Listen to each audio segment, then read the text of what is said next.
Good morning, ladies and gentlemen. Welcome to a regular meeting of the Madera County Board of Supervisors. The time is 9:05. Madam Clerk, do we have any additions to the agenda? We don't have any additions, Chairman. However, we do need to pull on the consent calendar. Item V is in Victor. That's item number 5484. The department has requested it to be pulled for further review. Pull item V. V. V and Victor. All right. County Council, would you like to read into the record the items for closed session? Yes, Chairman, there's only one item for today's closed session, and that's conference with your labor negotiator, Michelle May, under Government Code Section 54957.6, and the employee organization is all units. All right. Is there any public comment on the closed session item? Seeing none, I'll call close to the public comment, and we will go back for a closed session.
If everyone can start finding a seat, we're going to get started here in a couple minutes. We're already at 9 o'clock, but we'll get started here pretty soon.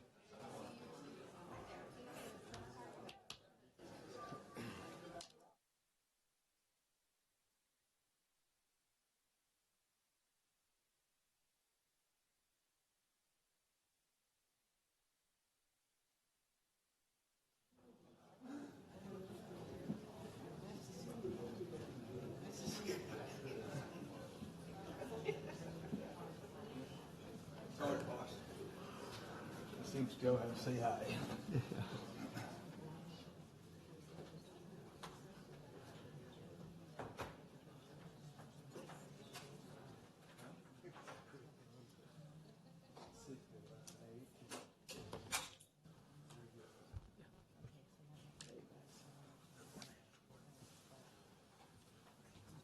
All right, good morning, ladies and gentlemen. Welcome to a regular meeting for the Madera County Board of Supervisors. Today is Tuesday, September 3rd, 2019. We just got back out of closed session. County Council. Chairman, there's no reportable action from today's closed session. Thank you. So we'll open and close this meeting in memory of a couple different people, and I'll start. Tom, I believe you have someone. Yeah, I really do. It's a great friend, Bill Slichting, passed away last week. Great guy. He tried to talk to me. He was the bus driver, then the base bus and maintenance director for the Norfolk School for about 100 years. And his mom was the secretary. She lived to be 104 years old, and I was hoping he did too. He is 87, and he got cancer, and he's helped so many kids and stuff with hunter safety, all that stuff. He taught me how to load bullets and everything else. We did tons of them. We went hunting together, you name it, and we've done it. And He's the last of my 4 best friends that we used to do all this stuff together. So one of the guys out there, Paul Vining, is up at my cabin this weekend. He said, well, the only one left now, all you guys that helped me is you. So it's a big loss for Norfolk. So, but his dad was a Forest Service guy, and he was a character. They had a cattle ranch up there in Norfolk, too. So good man. We're going to be really missed. Thank you. Anyone else have someone? I have one for Kent Ridge. Those of you that from the Ranchos or Rolling Hills area, Kent and Ollie Ridge. Ollie Ridge is his wife. They were just always very involved in the community, senior center. Kent was when we'd have a lot of meetings out at Rolling Hills when it was fairly contentious over the water. I always knew I could look over at Kent and he'd be smiling, give me a good encouraging word, and Ollie would usually make me something to eat after. So wonderful, wonderful people. My thoughts and prayers go out to Ollie Ridge in this time, and so just wanted to open and close in Kent's memory and thank him for all of his years of community service and just being a great person. Yeah. All right. We will have our invocation by Dennis Sylvester from the First Assembly of God, and after that, the Pledge of Allegiance will be led by Kay Rhodes.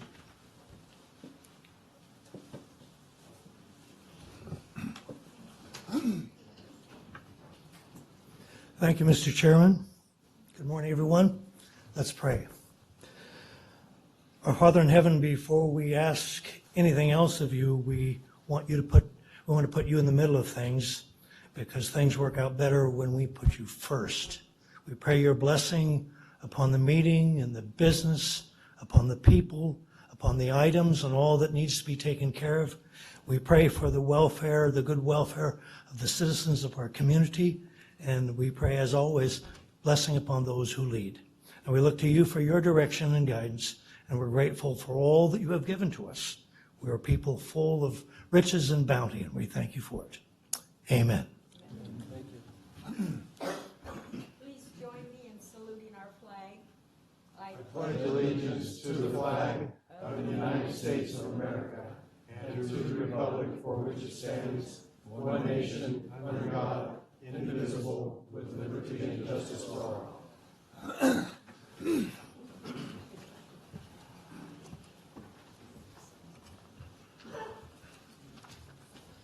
All right. So item 3, public comment. Madam Clerk. Public comment. The first 15 minutes of each regular session are set aside for members of the public to address the board on any matter under the jurisdiction of the board but not appearing on the agenda. The board will not take action on any items presented under public comment. Speakers are limited to 3 minutes. Anyone addressing the board is asked to print their name clearly on the speaker sheet at the podium and state their name and county of residence for the record.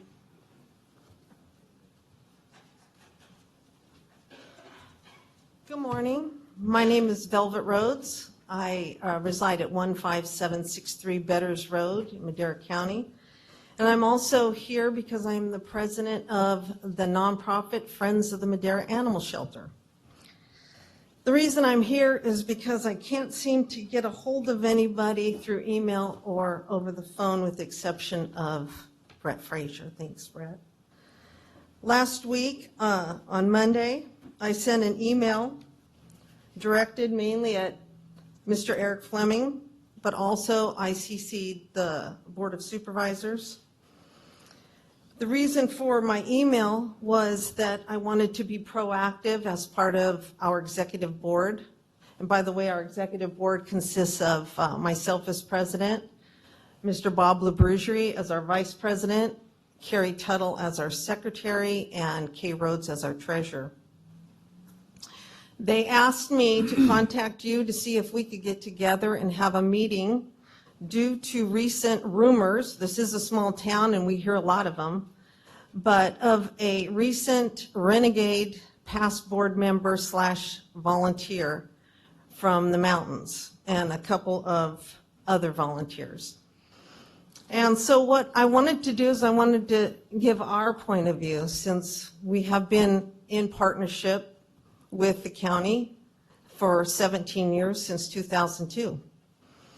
And you can imagine how disappointed I was not to hear from you, Mr. Fleming, since I got the money. I got the money. We've been given over $5 million in support of Madera County, mainly to the animal shelter and to the residents of this county through goods and services. And, you know, I made some notes here, but God, I know them all by heart because I know the numbers. I tried to share them with you in my email. I can't tell you the disappointment that I share with the rest of us and all of our dozens of volunteers for not getting much support from this county. And I thought about bringing, you know, you, Mr. Fleming, all of our statistics and our financials and where we put the hundreds of thousands of dollars. It takes $500,000 to keep that shelter running as it should be without having a 95% kill rate, which it used to before 2002. Now we're right about 18%. We've changed it completely around. The landscape is completely different. And many of you may not be animal lovers, probably aren't. But I bet one or two of you have a pet, a family pet that's a beloved family pet. And what were to happen if the gardener left it out and that dog or cat ended up at the shelter? You're going to want us there. You're going to want the Friends of the Madera Animal Shelter there. So I guess what I'd like to say today is, picture this. What would it look like if we went to the shelter and we took our 4 rescue vans and transportation vans and they were gone? What would it look like if we took our 3 adoption trailers and shot clinic trailers and they were gone? What would it look like if we took our 3 full-time employees that we pay for but are stationed at the shelter to make up for the shortfalls that this county, and not to mention the dozens and dozens of volunteers that have given thousands and thousands of hours of volunteerism to make things better for the animals of this county. And so I leave with you, is this going to be your legacy, that you pushed out one of the most successful nonprofits in the history of Madera County? I don't know. But that would really be a shame, because we don't have to be here. Thank you, gentlemen. I had a quick question for you. When did you send that email? I sent it on the 26th of August, last Monday. Okay, my email hasn't been syncing since I've got a new phone. So you make a lot of assumptions there. Eric was taking his son David, we're in public comment right now. to college. So you're making a lot of assumptions. I'm assuming the obvious. I'm assuming that my contact has been fallen on deaf ears. That's exactly what I'm assuming. I'm sorry, I didn't Mr. know. Rogers, but if a county can't maintain an email, how can, I'm sorry, that's why I'm here. David, we're in public comment. That the 3 minutes is up. Thank you, Mr. Frazier. Comment? Thank you. My name is Leslie LaBroucherie, and I live at 9671 Road 28 and a half in Madera County. I am the niece of Red and Nancy Arnold, and if you aren't aware, in 2012, the Red and Nancy Arnold Foundation, of which I'm on the board, donated something like $12 million to different entities in Madera County because of the fact that Madera County is such a wonderful place that my uncle grew up in and that I have for the most part. I'm a little disappointed that let me start with this way, with the board made a decision to give money to different entities in Madera County to reach as many people as possible, people and animals. We gave to Heinz Hospice for the dying, Madera Hospital. We gave $5 million to Madera Hospital because of the fact that almost everybody in Madera is going to go through the hospital at one time or another. We gave $1 million to the Salvation Army, $500,000 to the library so they could make it accessible to more people, $500,000 to the Historical Museum. I'm probably forgetting something, but we were only going to give $1 million to the Friends of Madera Animal Shelter. When the Friends of Madera Animal Shelter and the administrators of the animal shelter gave us their plan, we were overwhelmed and shocked, to be frank. Their plan was to give free neuter and spay vouchers to residents of Madera County so that animals could be neutered and saved. So we gave $1 million. But they were so efficient. They did the neutering and spaying in such a way that 18,000 animals in Madera County were neutered. Is there any other county in California, let alone the country, that has had such success? So we gave them an additional $500,000 to continue this because we were so impressed. So I'm just one person, but I did represent this board. I feel like I can speak for many Madera County residents. We want help for our animals. If you look at communities that thrive like Carmel, their people don't neglect animals. They do everything they can to make the community for people and animals as best as it can be. That's what we want from Madera. We want a meeting with the Friends of Madera Animal Shelter and to hear them out and to realize that they are a viable, wonderful, from 95% euthanizing to 18%. That's shockingly good. Thank you for your time. Thank you.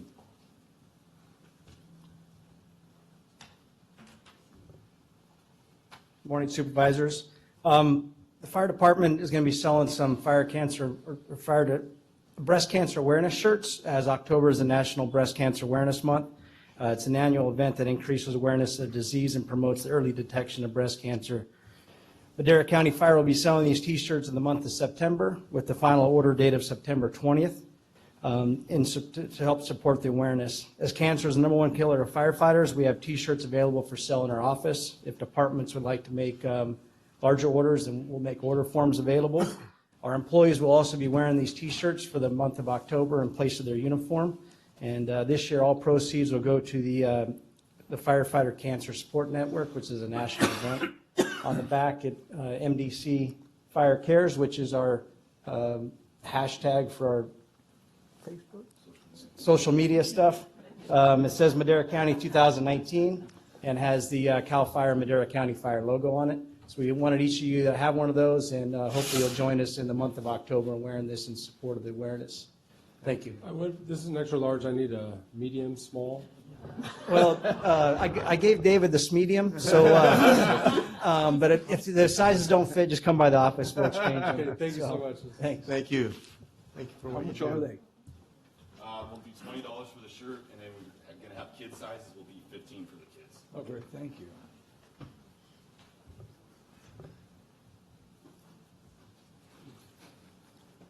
Ignacio. Good morning. Ignacio Malgos, 21784, Road 19 and a half, Chowchilla, California, better known as Fair Meat, better known as a landfill dump. First of all, I'd like to say that I don't want anyone to get excited, okay, what I'm going to say, because I'm just expressing a public comment, like First Amendment and all that good stuff they say nowadays. And so it's not personal towards anyone in this room, okay?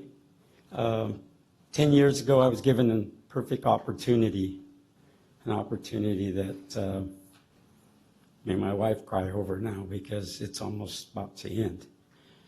But during that time, we have been great in what has happened for us. We have had people from the county that have worked with us very diligently, very respectful. In particular, a young lady from Mr. Fleming's office, who I will never be able to thank for what she did at the beginning of the stage. But a couple of weeks ago, this is the part that I wanted to kind of make sure everybody, a couple of weeks ago, the guys from the landfill came over and they say, hey, Ignacio, we need to get from point A to point B. And we'd like to do it as soon as possible. Now, in the back area where I'm at, we were grazing some goats and sheep and whatever to keep the grass down. That way I don't have to rent a tractor or whatever to disc it, my responsibility. And I said, sure, why not? So I go down and talk to my partner. This is at 9 o'clock in the morning. 3 o'clock in the afternoon, the fence has been moved. The fence is set up. The machines can go through if they want. The young man from the landfill told me later that day, he says, you know what, Ignacio? This was really great. The three of us did something that would take a government agency weeks to do, okay? And I was part of that agency, so I know, okay? Believe me, I was there when, we wanted to get something done today, but we couldn't get it done till 3 weeks from now because of the bureaucracy, because of the actual way it has to go on and so forth. And I just wanted to leave that with you guys because past couple of weeks, I've had a situation that's been going on. And I've been a little disappointed, but I'm okay. I will hang in. I will do my thing. And I will thank the county. And I will thank these people that have worked with me through these past 10 years. Now, this isn't by any chance an official see you later, okay? You won't get that till I'm sure that it's official, okay? Some of you might be shaking your head wondering what the heck's he talking about. I'll leave it that way. I'll leave it that way. Thank you. Thank you, Ignacio. He worked for us for a lot of years. Is there any other public comment at this time? Seeing none, I'll call a close to the public comment. And we'll move to item 5, the consent calendar. Are there any items that Supervisor Wheeler would like to have for further discussion? Oh, Supervisor Wheeler. Okay, I just, first two is kind of, item F is I just wanted to thank John Reed for almost 8 years of being my planning commissioner and all the hard work he's done, and he's moving on, and so he resigned as of September 4th, and then item G is... Did he leave the light on for Tom Burdette? What? Did he leave the light on for Tom Burdette to come in? Yeah. I wanted to announce my new planning commissioner will be Tom Burdette, who is standing right there. And thank you so much, and looking forward to working with you like I did all the rest of you. So he's going to do a good job. Thank you, Tom. And then item L, did we get appraisal on that building up in O'Neill's? Do you know, or did we? I know it says $40,000, $45. I mean $40,500, whatever it was. Maria. Good morning, Mr. Chairman, members of the board. Maria Miranda, General Services. No, my understanding is that the purchase price is based off what we purchased the property from the Bigelows, which was $500 plus the improvements that we put into the building, which is $40,000. So that's how we came up with the $40,500 price. So when it comes up to the day we open that, people could bid on it, right? Yes. Okay. Thank you. Sure. And item M, it's our Oakhurst Satellite Government Center. I just wanted to thank everybody. I wanted to thank the staff and everyone for putting this together. I can't wait to get it open, and maybe if we're lucky, we'll have some court hearings there, some by video. So looking forward to that. Item N, the District Attorney's Department. Do we got a DA that we only pay $77.91 an hour?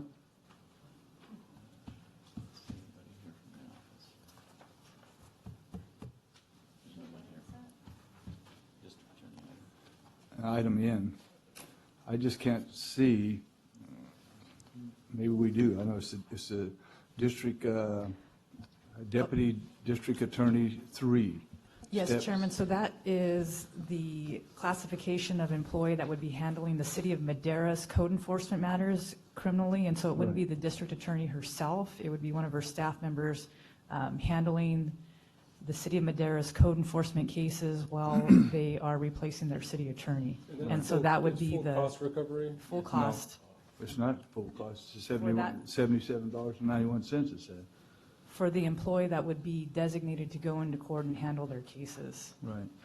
Do we actually have a deputy DA that only makes that much? I believe the entry-level deputy DAs are in that range. In addition, there's probably an administrative component that they're capturing as well. So we're. Well, the we're- 12% is plus that. Yes, It's plus yes, sir. 12% for our cost, but I'd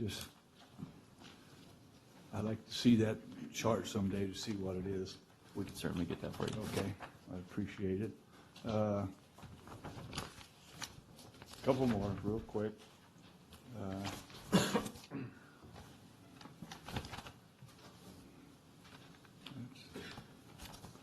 Let's turn to the next page here. Item AB, Stephanie, on that, I think it's great that we're buying that excavator. Do we have a person to operate it, for one thing, or maybe our road department guys can do that? But in the backup on AB, it says, it's got the 3 bids for the 3 different excavators, but in the next paragraph, it says the agency would like to move forward and purchase this Model 320 excavator for an amount of $233,079. It's a little off from the $251,103. Stephanie Anagnuson, Director of Water and Natural Resources. We did have an updated bid, and I don't think it got changed in all of the locations, so that's my mistake. I'm sorry. Okay, so we just need to correct that when we make the motion. on Yes. Item AB, so that we take that out, because if somebody sees that and then, think that we're getting it, somebody's making an extra about $15,000. Yes, it's not me, and I will not be driving the excavator. You won't be? No, Why not? I thought just you to could do clarify. everything. No. No, who was we got somebody to be running it, or we hire somebody? So we How do could ask Public Works. We also are eligible with this funding to hire a contractor. Oh, So really? this is really good money that we would like to accept from the Department of Water Resources. I love it. I think it's really great we're doing that. We can keep those canals open ourselves. We don't have to worry about getting out bids and doing all that kind of stuff, so. And then item X, I just wanted to say that's great, getting that planning grant for that land conservation. I think that is really good, so that's all I have, That's it. Mr. Chair. Thank you. Supervisor Rogers? Yeah, I wanted to ask Stephanie, we're going to fabricate a mower for that excavator? Included in that bid is a head for it. Oh, okay. So, yeah, Yeah. it's taken care of. Yeah, It's got a whole that- bunch of attachments. It says. Right, okay, good, good. I just wanted to find out about, I didn't know if that was available or not. I know who invented that, so, Oh, cool. yeah, Yeah, no, we're planning on taking care of vegetation. thank John you. Deere? What's that? John Deere? No, this was made by Jim McCulloch, actually. He invented that mower head. Mr. Chairman? Yeah. We did just confirm for Supervisor Wheeler that the hourly rate is $56. And so the So $77 it's is weighted. Fully loaded. We're recovering all of our costs at 77. Yes. Okay. Thank you. It's good to know. Thank the sheriff. He provided that information. Oh, thank you, Jay. All right. Are there any other questions on the consent calendar? If not, is there any public comment on the consent calendar? Seeing none, I'll call close to the public comment, bring it back to the board for action.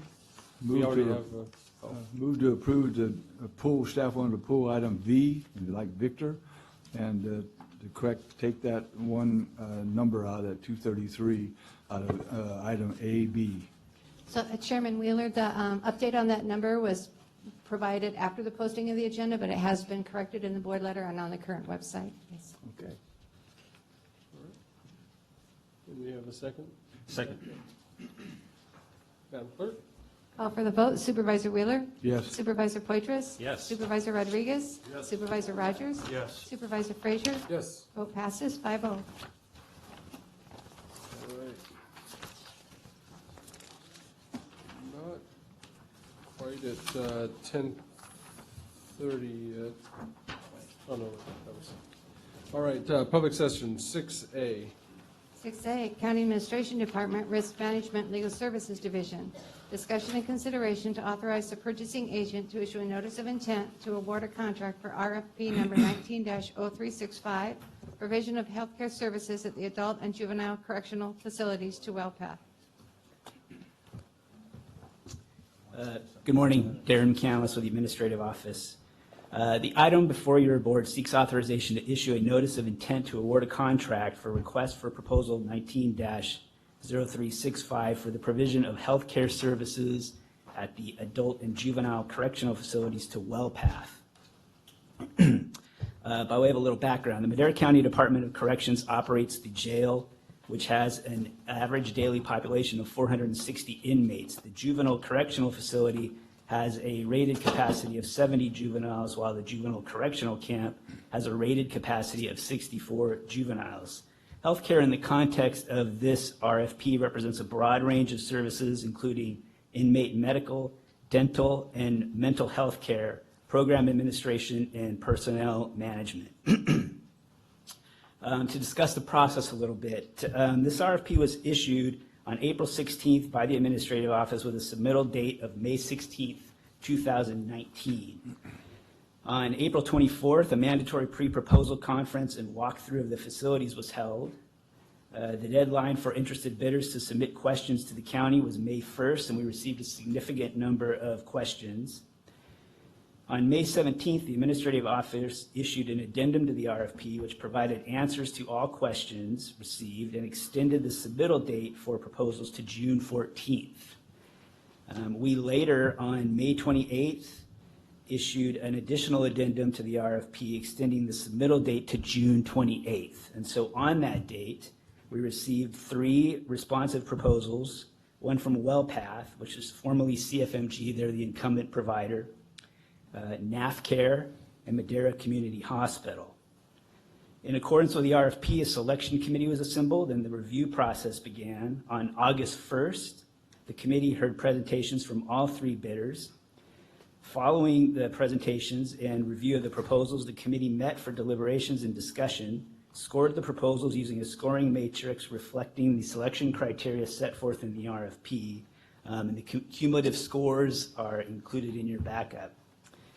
So this item, the notice of intent to award, reflects the recommendation of the selection committee following their thorough review of the proposals. It is not an agreement, but if approved, will allow staff to begin the process of negotiating a contract with WellPath.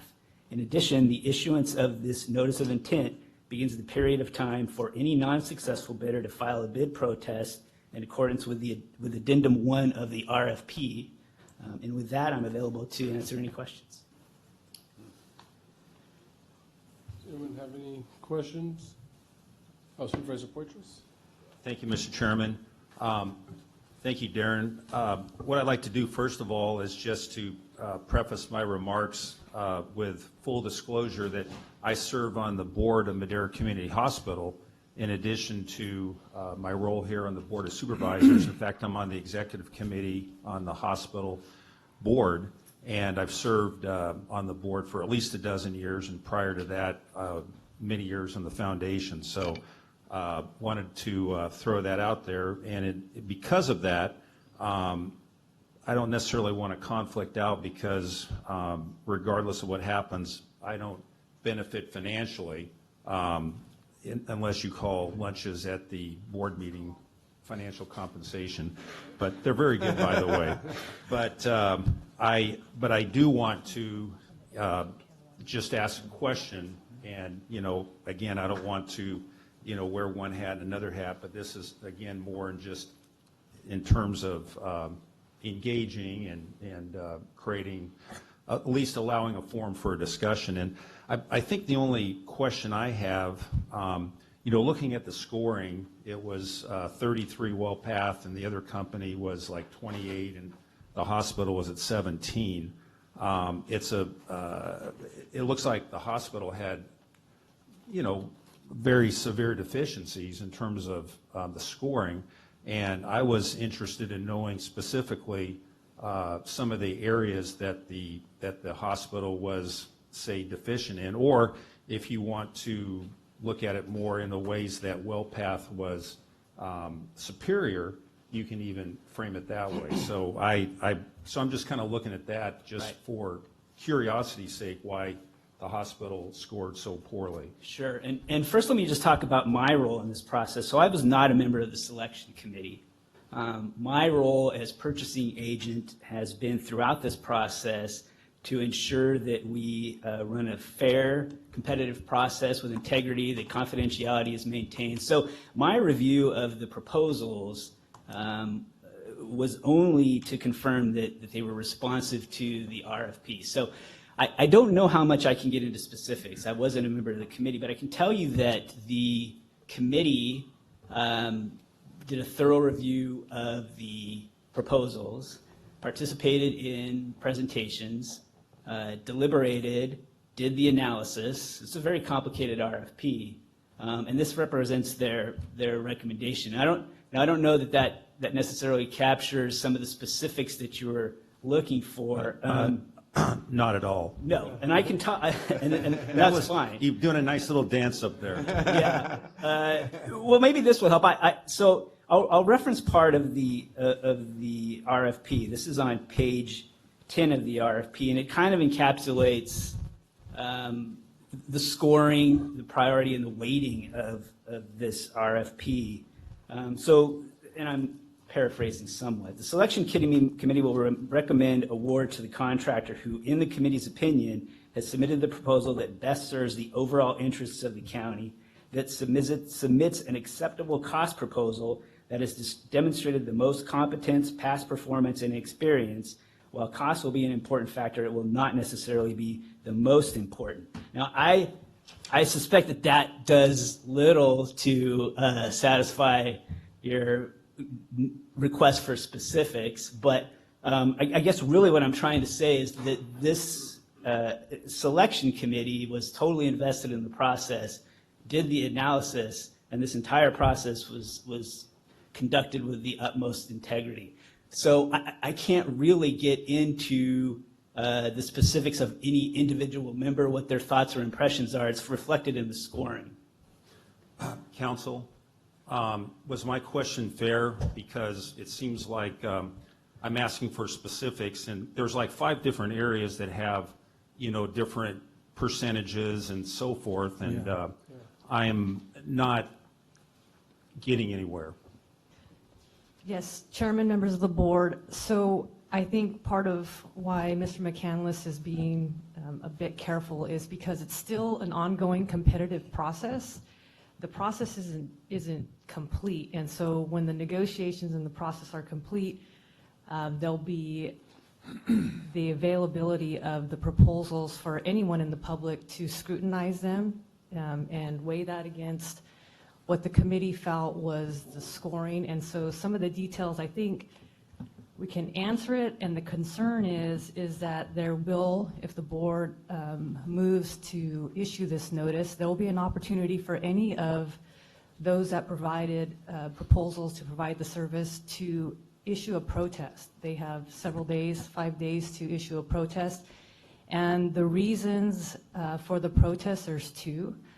Darren might be able to get into them. And I think the reason he's being a little bit careful is we don't want to create a record where we then interfere in the competitive process and provide some sort of reason from the panel and the committee as to why it might have been unfair. And I think that's the dance that Darren is trying to do, is to protect the competitive process as it moves forward. But maybe big categories in terms of why some of the costs might have been lower. And again, I don't know. I don't want to. Well, I will say this. The analysis involving cost was balanced against the services provided. Now, it's a complex suite of services that were requested, and I know that the committee did the analysis.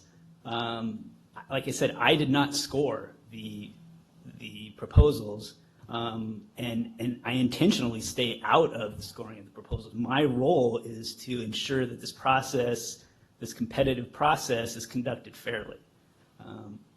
I honestly think that this process, this has been a very long process. We started this back at the beginning of the year. The RFP was carefully drafted. We've extended the deadlines a number of times to provide for a fair opportunity. And I'd like to thank the members of the review committee. They know who they are. This is a very time-consuming, very demanding RFP. And I appreciate their cooperation and their effort. But I really don't think it's fair for me to try and surmise what their thoughts and impressions were. Okay. When would the, Council, you mentioned that the scoring would be made available to the public for the public to scrutinize. Now, would that be post-awarding of the contract, or would that be pre-awarding of the contract? Before the board, Chairman, members of the board, before the board makes a final award, it depends on the action that the board takes today. If you're going to extend this competitive process, then they'll have to be maintained, and that's been upheld by the Supreme Court until the board is ready to award. So if you wanted for some reason if you decided to issue the notice of intent today to award, then they would be made available before your board awarded it so that the public can review them and have an opportunity, any of the vendors, to issue a protest based on the information that they receive in the request. So before your board awards. But if you add an extra layer, then they would be kept confidential until the competitive process continued. Okay, very good. Well, thank you for answering those questions in regards to the process, and I understand how, if the process continues to be competitive, how releasing specific information ahead of time would perhaps jeopardize the bid process, and give the, maybe somebody wasn't awarded, more ammunition to go forward. So I guess that's the answer I'm looking for. If I can't get specifics, why? And I think that answer was given. So thank you. Supervisor Wheeler? Yeah. Where is whatever it is, well done, whatever, where are they located?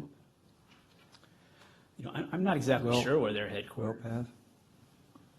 Anybody know? They're not Madera County, are they? No.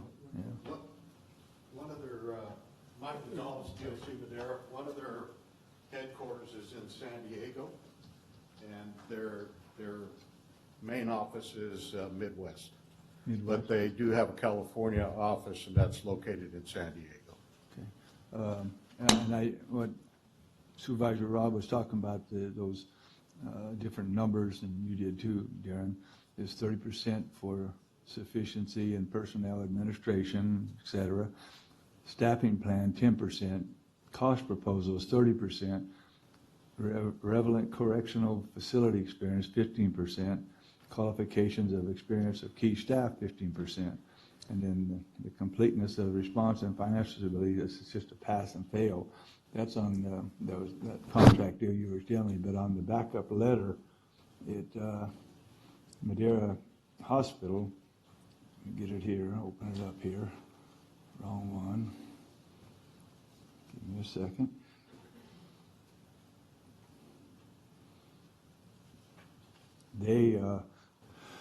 They came in about 200,000 less than NAP care and about 393,000 cheaper than WellPath.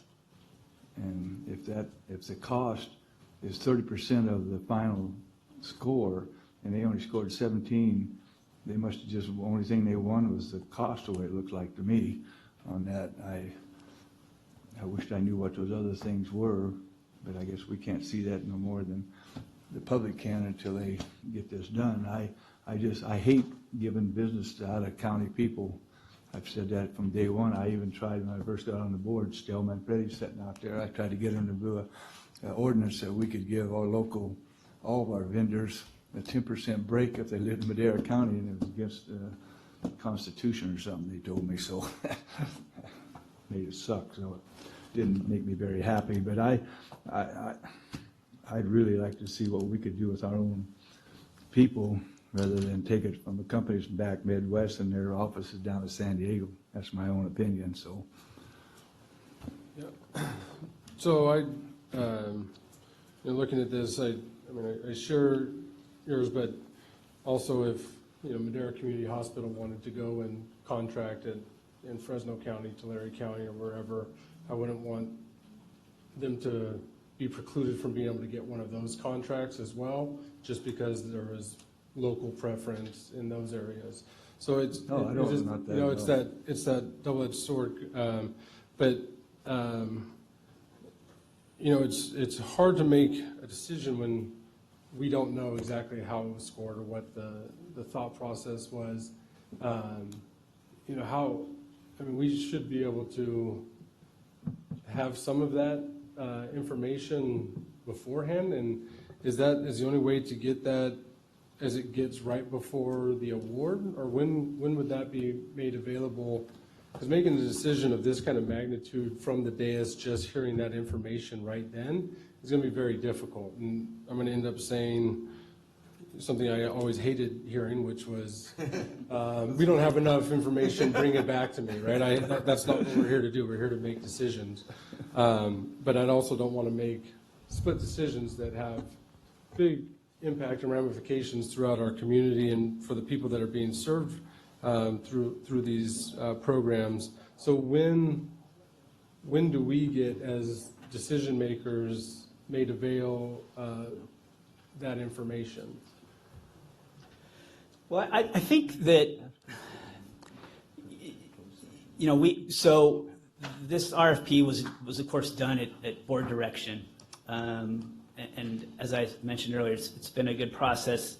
The committee was good, staff was good, proposers were all excellent. I absolutely trust the process. I trust you. I know. Right, so that's what I'm saying. I love the process because it creates that layer. Right. And so that's what I'm saying. So this is the culmination of the process. The selection committee has done their job, and your board entrusted the committee to do that hard analysis and come back with a recommendation. That's what they've done. I mean, and I understand the need for more information, the need to make a good decision, the importance and the weight of this decision. So, I think if we're going to go forward, then yeah, that'll be our marching orders. I don't know what that would look like, but we, of course, I don't want to stand up here and sound like I'm trying to hide the ball. We want your board to have the best information, right now. the best information possible to make the best decision possible. Right. Yeah.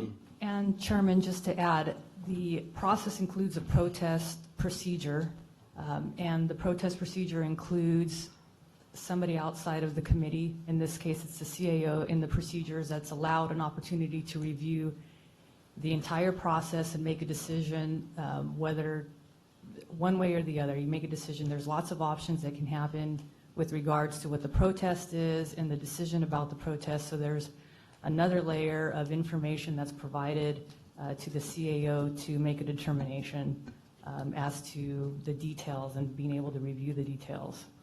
And so at the end of the day, though, it comes before this board. So say we go forward with the staff's recommendation today to issue the notice of intent.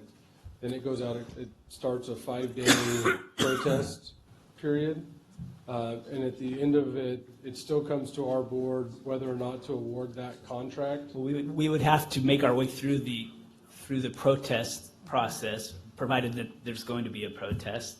That could go any number of different directions. We'd have to navigate our way through that, but ultimately, we would be returning to your board for authorization to enter into a contract. So regardless of what happens, this is coming back before your board. And then, the final and even contract. at that one, would there still be the option to hear all the sides or all 3 different ones make a presentation to our board? I think if we're going to do that, we want to do that before we get into any kind of a protest process. So I think essentially what you're saying is, do we need to continue the competitive process? I think However, not at the exclusion of any one of the 3 proposals. I think, this is this is the way that we end up serving our community best, is through that competition, and, you know, may the best win. So everyone comes, puts on their A game, lays it out, be able to answer any of our questions. It'll be long. We may have to do like maybe a special meeting. But I think that's the only way that I'm going to feel comfortable making a decision, is understanding what it all is before we get into a protest. Supervisor Rogers. Yeah, I concur with that, what my colleague just said. You know, there are, the integrity of the process is really important. Darren, you've done a great job of protecting that, and I trust our staff and the people involved in that process completely. As a decision maker, through the years, I have had staff who clouded things, and it makes me gun shy on making decisions of such a complex nature without knowing the details. It really puts that, and you all know what I'm talking about, and not insinuating that that's happened at all, but it does put a pall over your decision when you don't know the whole story. And there are very complex issues throughout this RFP, including the possibility that there's apples to oranges even in the money end of this thing. And I'm not wrong on that. I mean, No, it's very complex. yeah, it's very complex. So knowing the ins and outs of that gives you the balance of making your decision, not only based on understanding, okay, well, this is the apple and this is the orange. Which one do I really want, or which one do we need? Which one serves the county best? And in that circumstance, so having that knowledge is critical to making this decision. And I agree with my colleague. If it takes a little extra time, continuing the process, and having to take in more information on my part, I'm willing to do that. CAO? Thank you, Mr. Chairman. So if, just for clarification, I think what we could do is set up presentations from each of the companies in front of your board. I really think that when you get those presentations, it'll provide you the clarity and give you a lot better understanding on things. Everyone good with that? Yeah, absolutely. So just to be clear, we're continuing in the process. I think our office will issue an addendum to the RFP announcing our intent to have these presentations. I don't know if we need to discuss the parameters of where we're going. I don't think that we should be supplementing proposals at this point. Right. I think it should be limited to presentations. Yeah, I agree, yeah. And that, I think that's maintains that integrity of the process. I would caution everybody all three of the presenters to focus on what makes theirs the best, and not attack any of the other RFPs. And that's an important part for the disclosure element that I spoke about earlier. If the negotiations were going to continue, and if we're going to only allow the party to be locked into the submissions that they already have, then providing those prior to finding the person to award it to, those will continue to be maintained with confidentiality until we figure out how to best get it to the board to hear those presentations. Because there is no process laid out, I don't think, at least in my history, or asking some folks whether there's been a hearing like this in this process. There's no procedure set forth as to how to have that hearing, and so we'll do it in a way that continues to protect the process. Supervisor Wheeler? Yeah, I was wondering if we pass this today, like it's read, posted, and there's no protest, then I guess everybody'd be happy. Or if there is a protest, Will they have to bring that in front of us then? Well, Chairman, members of the board, there's two grounds for a valid protest. The first is the person protesting has to show that the county failed to follow the procedures and adhere to the requirements set forth in solicitation or any addendum thereto, or the protester alleges misconduct or impropriety by county officials. And so if one of those two factors are put in the protest, then, as mentioned earlier, then the CAO goes through the protest procedures. And Tom, if we go through that protest right now, we'll still be, even if there's not a protest, we still get to the same place that would be in terms of making a decision without a lot of that information or the understanding of, for our board, as to what the strengths and weaknesses were of each proposal. Yeah, so the CAO would decide on the protest whether to take it to the board or still ask the board to award or have a hearing in front of the board. I mean, that's the other option. Yeah, and I don't think that's, I'm sorry. Supervisor Rogers? Yeah, I don't think that's what we're asking for in this process. Right. We're looking to extend the process, glean more information, to make another layer. It's another layer for us, and it gives us the information to make a well-informed decision. We're not just shooting in the dark here. You know, the target's out there, but we can't see it. Somebody else saw it, but I'm the one pulling the trigger. I want to see the target. Thank you. All right. Any other further questions from the board? If not, we'll go to public comment on this item.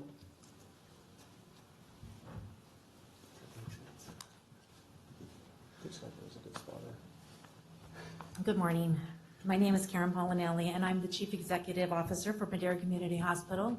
Our address is 1250 East Almond in Madera, and at this time I do want to introduce our Madera Community Hospital's Board of Trustees that we have here in our audience. Our chair is Del Manfredi, if you could stand still, and our vice chair is Deidre De Silva, and Anna De Silva, Don Warnock, and John Basilla. Thank you for being here to support me. I thought you said you were on it, Rob. And Rob, boy, Rob already introduced himself. Probably better. As you know, we did put in a proposal for the RFP 19-0365, and I am asking that you do defer your selection today so that you could, and allow us to do a presentation and extend the process. On Friday, we did learn of the selection committee's recommendation to continue with the current contractor providing jail medical services for Madera County. And we are here today because we are asking the Board of Supervisors to defer awarding the jail medical services contract. This will give us an opportunity and give you, the supervisors, an opportunity to thoroughly review the proposals. I did submit a letter to all of you on Friday, August 30th, to the clerk of the board asking for the deferment. And Sherry, I'm not sure if you have the letters, but Sherry brought some copies. Can you pass those out for me, please? The selection committee scored each proposal in 5 different areas, and I'm going to briefly discuss our experience in the 5 areas. Madera Community Hospital, as you know, scored the lowest of all the RFPs, or of the proposals that were submitted. The first part was 30% of the score went for sufficiency of personnel. And if you are only considering experience, Madera Community Hospital has more than 47 years experience providing health care and at a higher level of acuity than what's required at the jail. We provide medical care every day to incarcerated patients. When jail health care is not equipped to care for their inmates, they bring them to us. For more than 20 years, we have maintained contracts with the California prison system to provide inpatient care. In fact, we today, and for the last 20 years, have a locked facility inside our hospital walls that has 8 inpatient beds, and it is a guarded unit. And so we have lots of experience taking care of correctional patients. The second part of the scoring was 10% staffing plan. Our proposed staffing plan follows the National Commission on Correctional Healthcare Standards. We also made sure it mirrors the plan that's in the current jail healthcare contract. 40% total between 1 and 2 of the scoring was based on staffing for clinical care. Madeira Community Hospital has 47 years experience staffing for more than 35,000 unscheduled emergency department visits and more than 60,000 visits in our rural health clinics annually. The third part was the cost proposal. Madeira Community Hospital's proposal was 10% lower than the recommended vendor. Over 3 years, the term of the agreement, this represents over $1.3 million in savings to the county. And I want to repeat that, that's $1.3 million, which is a lot of money. Section 4 was 15% of key personnel. Our proposed medical director is triple board certified and oversees all of our inpatient care. We have qualified doctors, including pediatricians and nurses with experience caring for inmates. I personally have worked at the jail myself and have medical jail medical experience working as a nurse practitioner inside the jail, taking call and doing sick call. And number 5, 15% qualifications and experience of key staff. Madeira Community Hospital has nearly 900 employees. We're local. We have 200 members of our medical staff that are physicians with experience in caring for incarcerated patients. I understand that providing medical care is very complex, as all of you do as well. Madeira Community Hospital,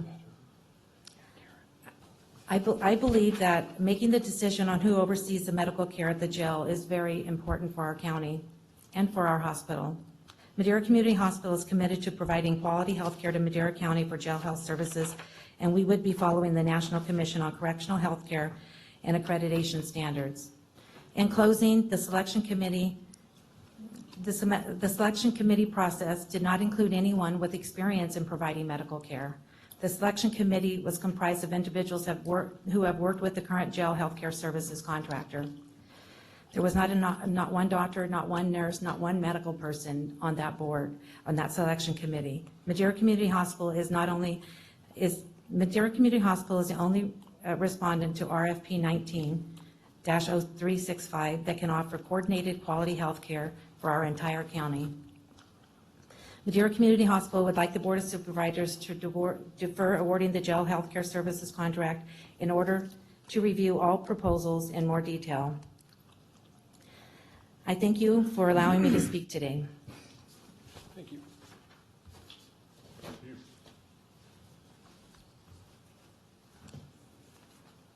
There's a 3-minute clock still. I promise, Mr. Chairman. I wasn't prepared to speak, but I do want to just say just a couple things. First of all, Stel Manfredi, Madeira, and Chairman of the Madeira Community Hospital Board of Trustees.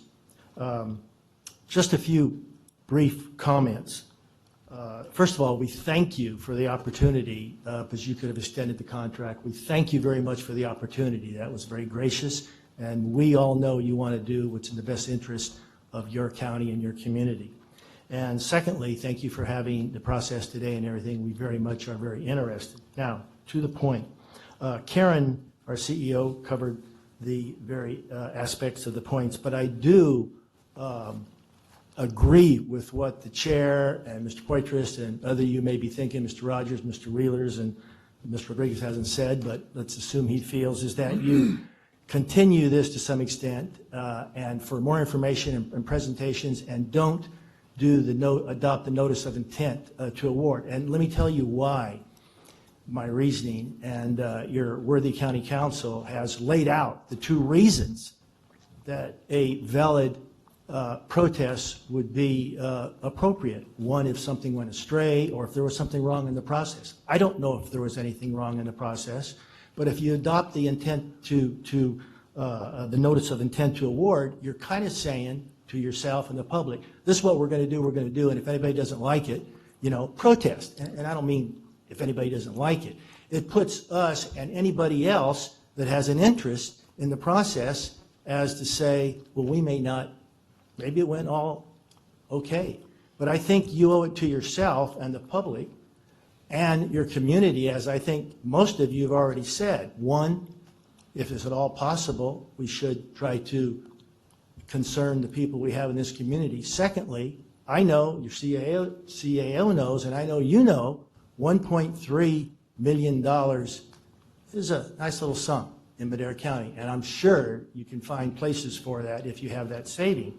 So I would encourage you to not adopt the notice of intent, and as your chairman indicated, which I strongly agree on, and the rest of you, is have some type of forum that you can explore just exactly. And I have nothing against with Mr. McCandless. I mean, I hired him 10-plus years ago, so he did a good job, except he didn't give you the details I think you need to know of why, because Madera Community Hospital has dealt with inmates and has dealt with prisoners. We take them at the most critical time, when you can't do what you're, not you, but your provider.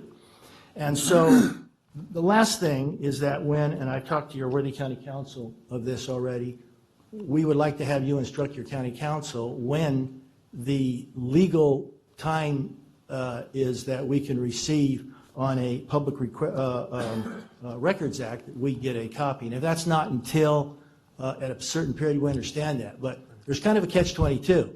If you can't get that till it's already done and after you do a contract, well then, how can anybody say, well, we didn't know that? So bottom and conclusion is that, first of all, thank you very much. We appreciate it as a community partner of yours and as a board of directors that several of them are here. And secondly, and the most important, is that you have some forum so you know exactly why staff said that basically we can't do this. And I don't think that's appropriate, or is that's correct. Thank you very much, and I appreciate your concern and the time you spent on this. Thank you. Any other members of the public? Seeing none, I'll call close to the public comment. County Council has her name up here. Yes, Chairman, members of the board, I would just caution about responding to those comments because it looks like a hearing. And so adding, it could also be interpreted as adding materials to their presentation after it's closed. So just a concern. Supervisor Rogers? Yeah, I'd like to make a motion that we direct staff to continue the competitive process and include information to the board, develop a process that includes more information about the proposals from, the existing proposals from the organizations involved. Do we need just board direction, or do we need a formal motion? What do you think, Regina? Mr. Chairman, just for clarity, do you want each company to do a presentation in front of your board? Yes, Okay. that's what I'm asking for. Yeah, and but I think in terms of, if we're going to do that, in terms of the public records request for that, that would be like Bill Belichick asking the Rams for their playbook before the Super Bowl, which it looked like he did last year. I wouldn't put it past the Patriots either. But do we need a formal motion? You like the motion? Okay. To not issue the notice of intent and then the rest of the motion. Right. Do we need timeframes, or how long do you think that would, or we'll figure that out? One item in terms of timing is our contract with our current vendor ends in September, and so I know one of the priorities will be to make sure that we continue services at these facilities and continue to extend that. So that is one element of the timing piece. As far as continuing the process, we'll have to figure out a date. Like I said before, I think it's best that we issue an addendum and clarify where we are in the process and our intent to continue the process. As far as the date, I'll have to work with.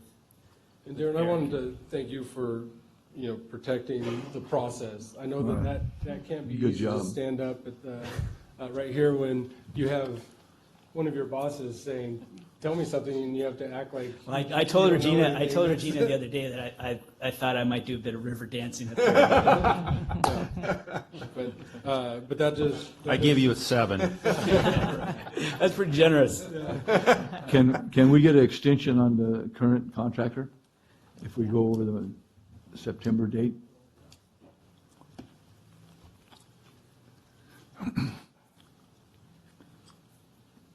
Mike Gonzalez, DOC. Well, I'll make contact if that's the direction from the board today. Just in case we can't get it done by I will make then. contact today and see if they're willing to do that. Who is it? Pardon? Is it Wellpack? Yeah. Oh, it is, okay. Yes, I'll make contact today, pending the decision of the board and the motion of the board. Okay. We'll go from there. All right, we have a motion and a second. Madam Clerk? Call for the vote. Supervisor Rogers? Yes. Supervisor Wheeler? Yes. Supervisor Poitras? Yes. Supervisor Rodriguez? Supervisor Frazier? Yes. Vote passes 5-0. All right. Thank you, board, we appreciate your time. Couple-minute break. Yeah, we'll take a few-minute break as people shuffle out of here.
All right, welcome back. We'll go on to item 6B.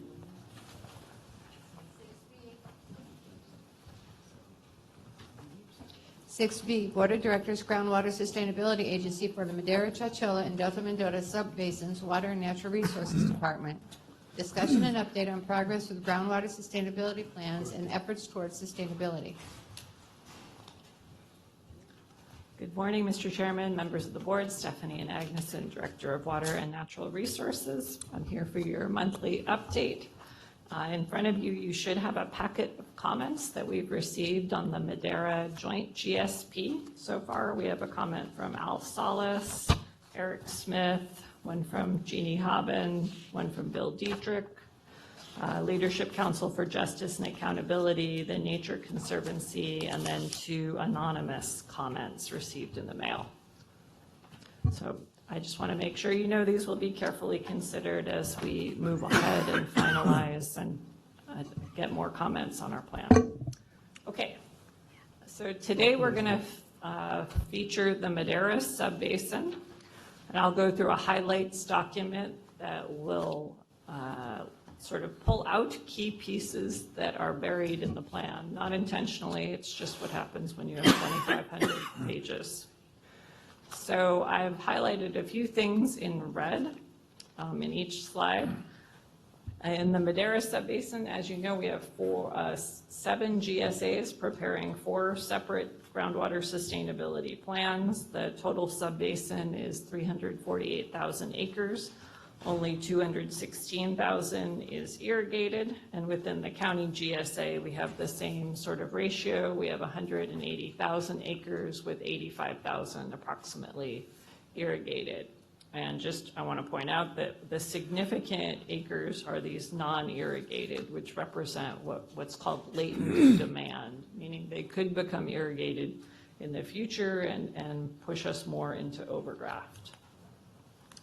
So in terms of the Madera Subbasin, we talk about consumptive use. That's the use of water by the plants for the evapotranspiration of applied water. Here in the Madera Subbasin, irrigated agriculture dominates. We've seen a significant shift in crop types over time, and I think Stevie has also illustrated this. Mainly what we've seen is acres that were idle go into production, and a shift from row crops to more permanent crops like almonds and pistachios. And this trend is all over the San Joaquin Valley. It does seem to be very strong here. And what that means in terms of the evapotranspiration of applied water is we've gone to 1.75 acre feet per acre to more than 2. And I'll just point out that urban use within the Madera Subbasin is relatively minor. City of Madera coming in at around 4,500 acre feet per year, and rural residential at around 18,000. So this slide this slide will show you how we plan to become sustainable. So it's showing the future if the same trends that are present today were carried forward. And what you'll see here is the yellow is representing projects. We followed this board's direction to go and find as much water and capture as much existing water that's not being used as possible. That's the yellow 60,000 on average acre feet per year. But that is coupled with demand reduction of 105,000. And you can see with the addition of projects and with the demand reduction, we're able to bring the basin into sustainability. In terms of actual projects, the county GSA has projects that are in great detail in the plan, but we have a series of recharge projects. We have recharge along the bypass in the east area, irrigating with surface water, assuming we're able to take advantage of our current contract, and then demand reduction. I do want to call out some of the details for demand reduction. We've had some questions about that. No, I'm just trying to get the IT guy. Okay. We need some IT help up front. Yeah. Okay, in terms of demand reduction, we are gradually phasing in demand demand management or reduction between now and 2040. I brought this to you earlier. The recommendation from the advisory committee was 2% a year for the first 5 years. Then you need to ramp it up to closer to 6% per year, starting in 2026. Now, I do want to offer a couple caveats. If the project yields are lower than we initially estimate, then we will have to increase the level of demand management. The reverse of that is if we are able to bring in more water, if something like the San Joaquin Valley Water Blueprint is successful and more water comes south of the Delta, then we would be able to decrease the level of demand management. So we have to remain flexible. At the same time, we have to turn in a plan. So things to consider in terms of demand management. One is the actual burden for the grower. Another is the burden for us in terms of administering something. There's individual economics for growers, there's the county GSA economics, and then the overall economics of the county, which include multiple GSAs, I think 12 total. We have to be flexible and adapt our approach to make sure that we're making our reduction targets and our project yield targets. Chapter 4 has more information on setting the minimum thresholds and measurable objectives, but we went over this in pretty great detail a couple of months ago. Because the GSAs need time to transition the economy away from entirely permanent crops, and we need time to get our projects online, including demand management, but also in maximizing our contract for CBP water, groundwater levels over time will lower. We do plan mitigation for those impacts to address the concerns of lowered groundwater levels. So we are having ongoing discussions both at the technical ad hoc level and in public. I went to the Fairmead and Friends meeting. We had a bit of a discussion about this.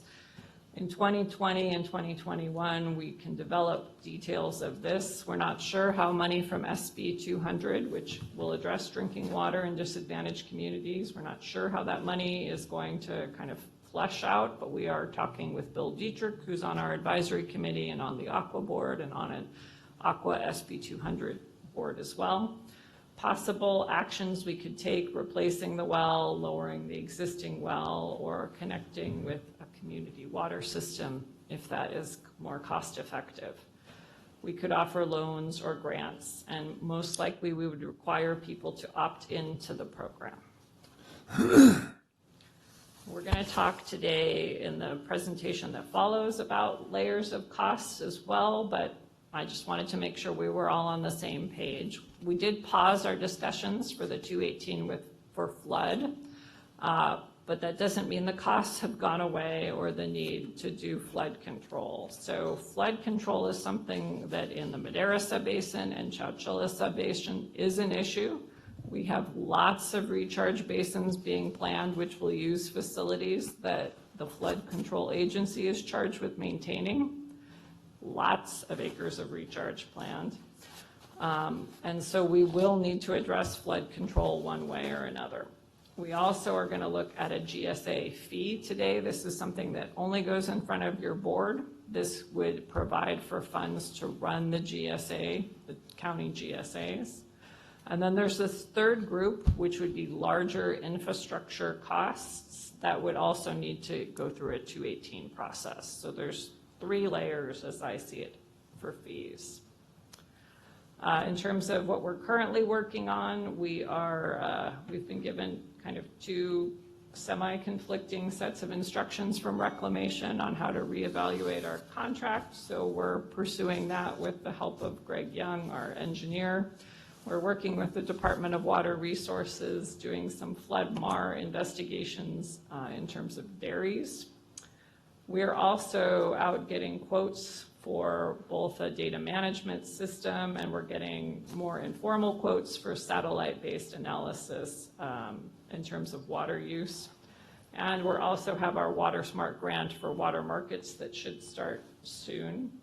and we're looking towards funding options. So those are things we're currently working on. I've also shared this out at the advisory committee. I made a draft 5-year plan. I'm going to get their feedback on Thursday and then bring that back to you in October. But this went through all sorts of studies that we need, projects that we need to work on, and what that might look like on a year-by-year basis. So I'll bring that back to you in October. Okay, I can take your questions now on the Madera Subbasin Joint GSP. Supervisor Poitras. Thank you, Mr. Chairman. Stephanie, thank you for the presentation. Just a couple of questions.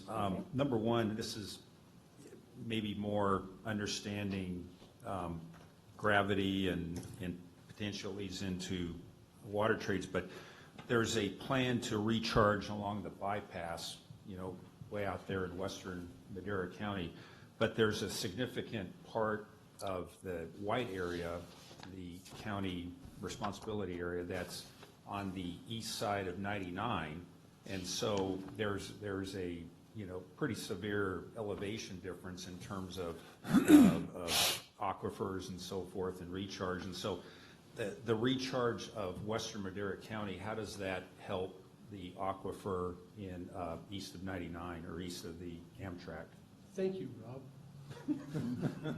I'd like to know the same question. Okay.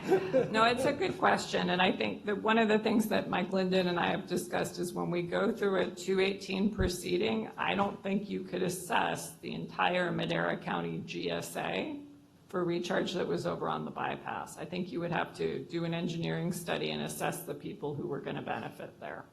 Right. So I agree with you. Yeah, because I know I think we're, like just in the city of Madera, we're at about 260 feet above sea level, and just about 9 miles west of here, I think we're about maybe 210 feet above sea level. So there's a 50-foot drop right there, and then it continues to drop as we go further out. So I'm just not sure that there's, to me, and you're going to be looking at 250, 300 feet above sea level out here. So I see a real deficiency there. The other thing, and probably the big picture, is, we're going through all this effort, and you're working hard, and you've, we've established all these meetings and subcommittee meetings and plans and interest groups, but it comes down to, is this going to, in your mind, is this plan going to fly with the state of California? Because that's a number one thing that has to happen. When we submit this plan and they look at, say 2% drop in water usage over the first 5 years, is that going to be enough for the state? Or are they going to look at the plan and come back and say, no, this is wrong, we need more, we need a faster, drop in usage? Are they going to send it back, or are they just going to say you failed in your efforts to put together GSP, therefore we're coming in to tell you how to manage the basin?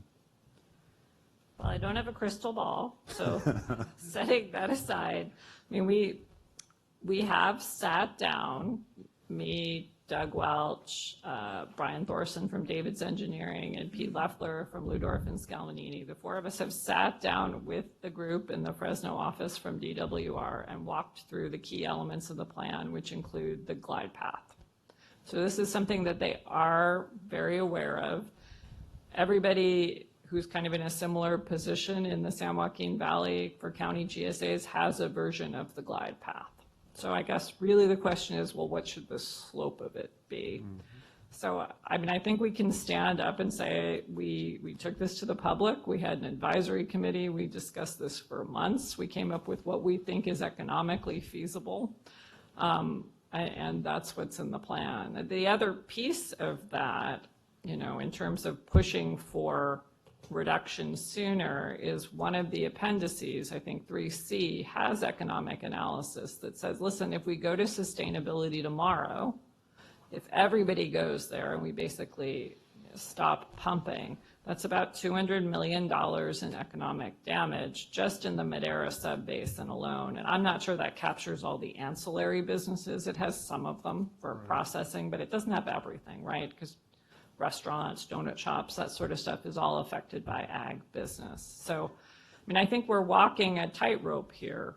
We want to be sustainable, but we also want to preserve the economy. And the only way to do that is with some sort of glide path. So that's Right. kind of where we are. Gotcha. And I understand that. And I get it. Everybody in the board gets it. Everybody in the audience. I just want to make sure the state of California gets it. That's what counts. So they have to say no to all of us in those similar situations. If everyone's coming with the same thing, it might help, but the state has proved us wrong time and time again. I think you're absolutely right on that. What, did you have any more, Rob? No. One of the questions, so when we're talking about this glide path down, and we're saying 2%, what is that 2% off of? Is it off of what that land's prior use was? Do we know what that prior use was? Yeah, Are we they gonna- do. It's 2017 as a baseline. So it's not like a set amount, you can only pump this much, and you have to pump this much less, is that? So the model already uses 2017 as a baseline. I think that's important to say that out there because sometimes people try to mess with systems with baselines by inflating their current water use in order to have a higher baseline. So 2017 is the baseline. It was already assessed. And what we could do, and it would take a year or two to get this in place, but we can say, okay, 2017 is your baseline. Here's how much you're using right now. Okay, well, here's what 2% less is, and then 4%, and then 6%. And then what is our method to see that they're using 2% less? So what has become fairly mainstream is using Landsat technology. So you're using satellite imagery, and you can now do it to the acre in terms of level of accuracy. And so we would probably do one of those and couple that with another method. They can opt out, so if they didn't trust the satellite, they could have like a meter. Would we have some way to read that meter remotely so that we're not costing more for the GSA to administer and run out and read meters? I mean, Yes. we've got a lot of acreage of land. I could not imagine you could maybe read 3 meters in a day. I don't want to read the meters, much like I don't want to drive the excavator. But it's very possible, and what we could do is we as the county purchase one method, and then maybe there's 3 other technologies or meters that people could purchase if they want to have a way of validating the data. But we're now with Landsat technology at the same level of accuracy as with meters. And I have, all of us have a lot of this, but the ag, rural housing, interaction. Is there plans for recharge basins near maybe some of the larger pockets of homes where we can get them sustainable too? Yes, there are pockets, there are plans for recharge on that side of the county. I would kind of say that with a caveat, groundwater levels are going to continue to drop. So we have to plan for that. The only way to get them to drop less is to do demand reduction, which has great economic cost. So there are plans for the ranchos and in that area. We haven't released anything with a specific map on it because then that lets people know that we're considering their land and then they value it in a different way. But it did all go into the groundwater model. And then for areas that, because the ranches is fairly lucky because it's close to some infrastructure through MID, but in some of the areas that maybe don't have that infrastructure, because I also care about on the west side, I have both sides of 99, making sure that some of the disadvantaged communities out there have ability to have some kind of recharge out there.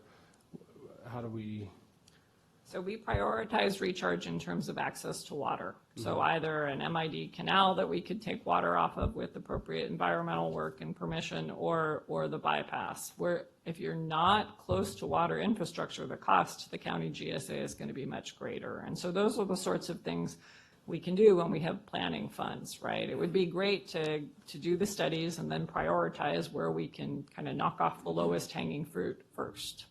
And so when you said about someone opting in to our well program, or so if someone, what I've learned is communication is hard to get it out to everybody to understand what they need to opt into, or how to go about it. If they didn't get that and they're obviously in an area that needed it, is there a way to opt in after the fact, or do you have to pay to opt in, or are you then part of a program that you're paying into? Or that's good feedback, because we don't have the program really fully designed. We're soliciting feedback. But one piece that came out at Fairmead and Friends is that you really need to do a lot of outreach up front. And that may include going door to door and explaining what it is. And if it's me, I would need a translator or someone who's bilingual, so that people are really clear what they are opting in for and how this is going to help. Is there a way to opt everybody in and then you just have to opt out? There might be. And so that way you get everybody, and anybody who doesn't want to be in it, then, and that would maybe miss some of the issues that we have with communication. I like that idea. Thank you. I get a star today. Any other questions of Stephanie? If not, public comment. And I believe you have a public comment. We have a public comment. Now, Tom, you can go last on the public comment. Oh, okay. Yeah. Good idea. Yeah.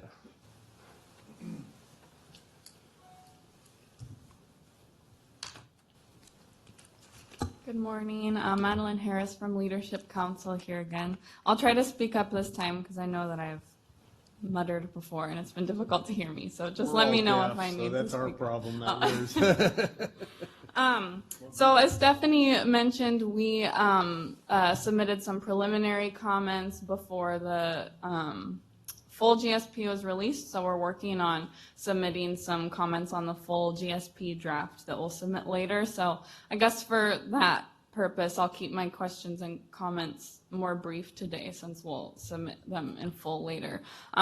But there were just a couple of things that I wanted to, acknowledge in terms of the difficulties that you all as the Madera County GSA are facing through this process, and also some reminders about the, requirements and things to keep in mind as we finalize the GSP and move towards implementation.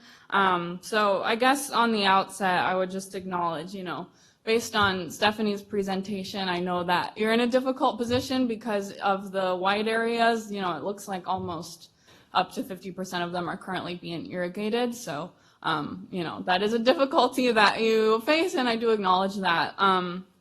And one of the things that I wanted to remind you all of is, how Sigma does require that we recognize drinking water as the highest use of water. And so the figure that Stephanie provided us with when we had our meeting in Fairmead a few weeks ago was that the groundwater levels are expected to drop anywhere between 100 and 150 feet with the current demand reduction schedule that the GSA has chosen.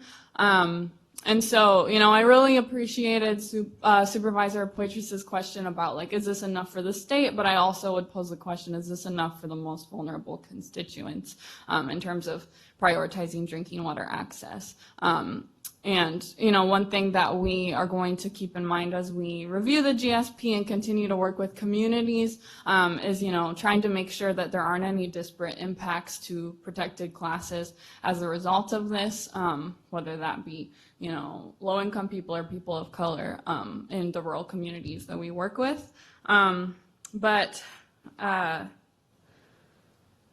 But, you know, we are looking forward to working with the county on coming up with a well mitigation program, and we're really grateful that that's something that's being considered. I guess I would just also remind you all that, you know, the well mitigation project shouldn't be an afterthought after considering the irrigation needs, like drinking water should be the highest use.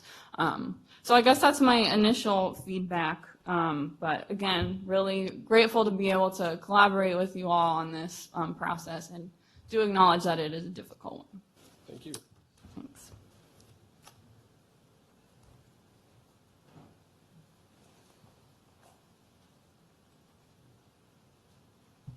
Hello, Board. My name is Paul Provenzano. I live at 30898 Donald Avenue, and that's near Highway 145 and Road 31. I just wanted to comment, and I've read the draft plan for the groundwater sustainability plan. And one of the things that I think we might consider, or might possibly be considered, is the issuance of some sort of pumping rights for agricultural operators. And the reasoning for that is that we have some ground in the Madera area which is very productive and is highly productive. And a lot of that's probably going to be in the former irrigation districts, like the Madera Irrigation District. We also have some ground that was put in, and generally most recently, which is far less productive. And I think if we could give the operators, the agricultural operators, some sort of flexibility, where if we start shrinking the amount that they can pump, they can move some of those rights over to more productive land.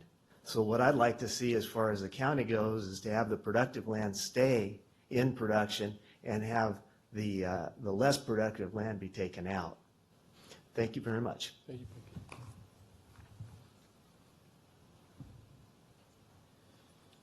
Is there any other public comment? All right, Tom, you have a public comment? Jeannie, can you come up here so I can ask you a question? Jeannie. Jeannie. Jeannie.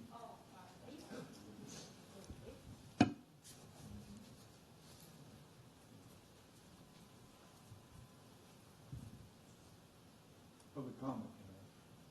How old are you? Happy Birthday to you. Happy birthday to you. Happy birthday, dear Jeannie. Happy birthday to you. Thank you, Jeannie. Thank you. I didn't forget completely. Surprise, surprise. All right. That's your surprise birthday party. Would you shake your head? You thought I was doing that? All right, so this was just an update. Now we'll move on to 6C. 6C, Water and Natural Resources Department, discussion and direction or policy direction on potential Groundwater Management Act administration fees. Good morning, Mr. Chairman, members of the board, Stephanie and Agneson, Director of Water and Natural Resources. I'm here with Kevin Kostick from Raftellus. We're going to walk through a presentation on rates for the county GSA. Just to be clear, county GSA only. Just to be clear. Okay. We'll go through the objectives of the Raftellus study, the schedule, the proposed authority for the fee, approaches to the fee, policy objectives, next steps, and we'll have time for discussion and feedback from you.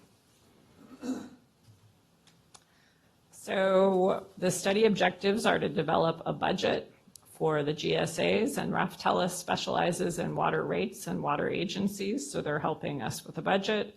We're working through policy and pricing objectives, and some of that's work we're going to do today with you as we evaluate fee structures and look at design.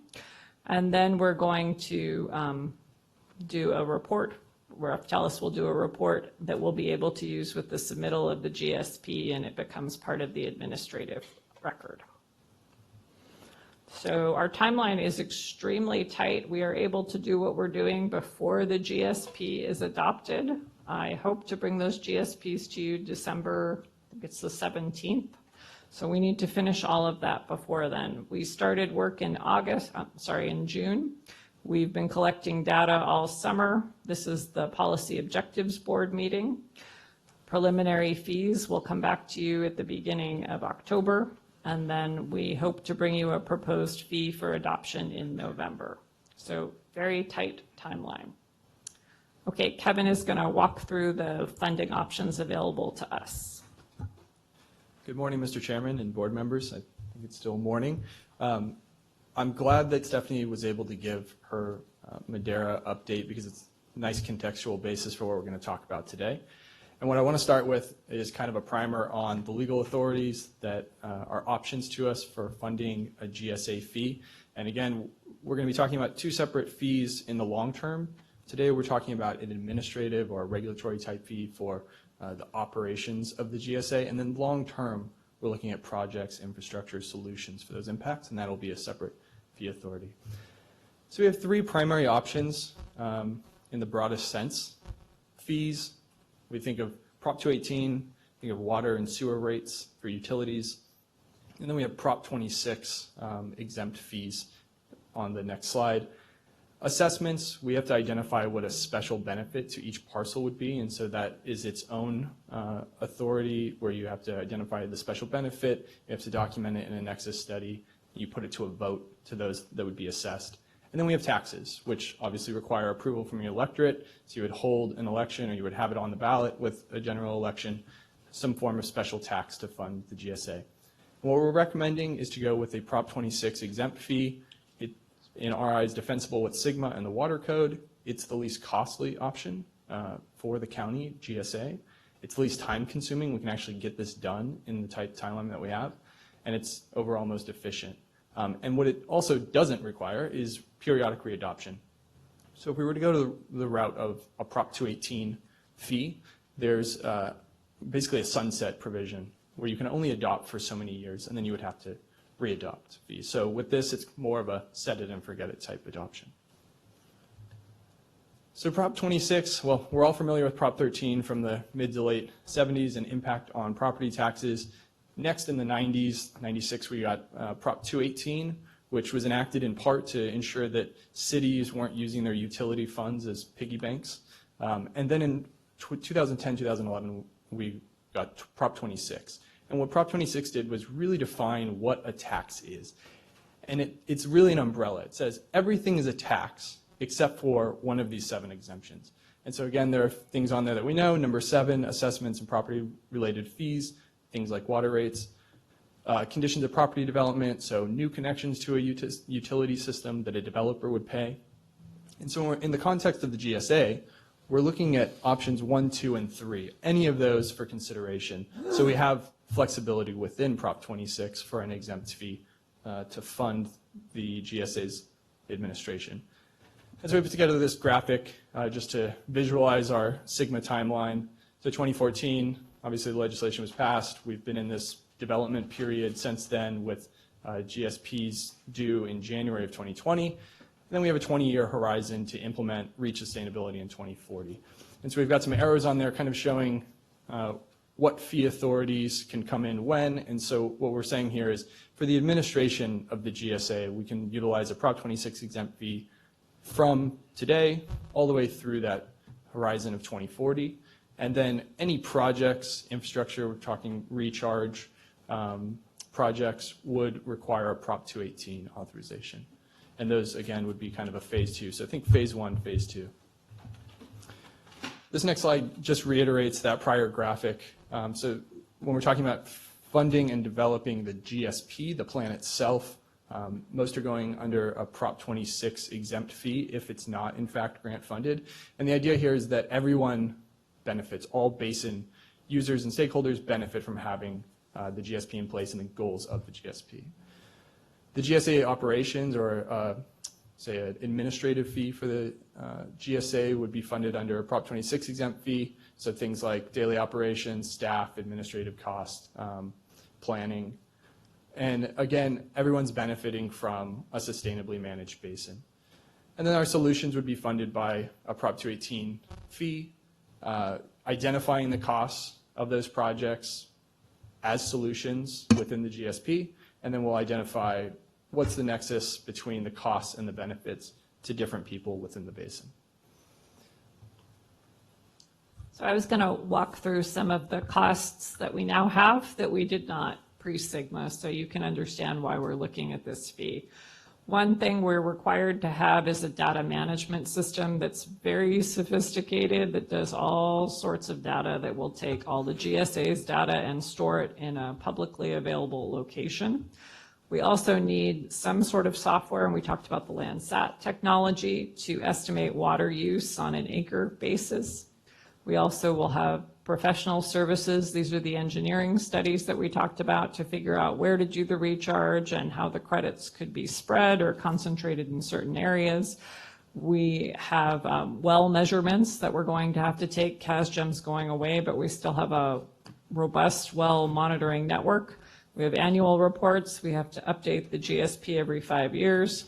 And then there's personnel. We're also allowed to have a small reserves. So those are the costs that we now have as a GSA that we didn't before.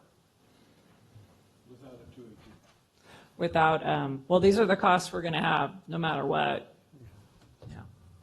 Yeah, so all those budget costs are irrespective of any projects in the future. It's simply the administration and basically carrying out the plan without any of the proposed solutions and projects. So another graphic here to kind of show this step-down approach. So we have the county GSA with a comprehensive budget for managing. We have our 3 subbasins and portions that the county is responsible for managing. So we take that total budget, we're going to allocate it across the 3 subbasins based on area under management. And then we allocate those to different user groups. So in this example, we have irrigated agriculture, what would be considered rural residential, and then some other, maybe they're commercial in nature or similar to commercial uses. And so we're going to develop some sort of fee that would then be collected on the property tax bill through the county assessor, and then those funds would go back to the county GSA so that it would be a self-sustaining operation. So again, one budget for the 3 basins. Our cost allocation is from the budget to the subbasin, then from the subbasin to the different user classes within the basin, and then we're going to derive a fee based on some basis. So we're going to be looking at perhaps a parcel basis, some sort of area, or some sort of estimated pumping or groundwater use based on area. And then internally, we make sure that those fees that we derive recover the amount of revenue that the GSA requires. And these fees would be proposed to go into effect next year, so to the assessor's office next summer for collection beginning in the fall of 2020. And then the GSA itself would be receiving funds twice annually. So this graphic, again, kind of describes the differential between thinking of the regulatory or the administrative fee and a project fee in the future. So we have all our basin stakeholders that the county GSA is beholden to. So we're talking about landowners, pumpers, community groups, environmental groups, et cetera. The county GSA is then managing those 3 subbasins, and for each subbasin we're going to have one GSA fee, right? But then each subbasin will have its own projects dictated by the individual GSPs, and I think that's what Stephanie alluded to in her prior presentation, was that we won't necessarily be charging projects that benefit one area or one subbasin for others. So there'll be a differential between subbasins and perhaps even within the subbasin itself. Those zones of benefit around, just like we would do with the special district kind of deal? Is that similar to that, yes. So now we get into what our actual options are for our fee structure. So the math is actually pretty simple, right? We've got a numerator, which is our budget, and then we have to figure out what's the best denominator, right? Based on the policy objectives of the board, of the constituents in the sub-basin.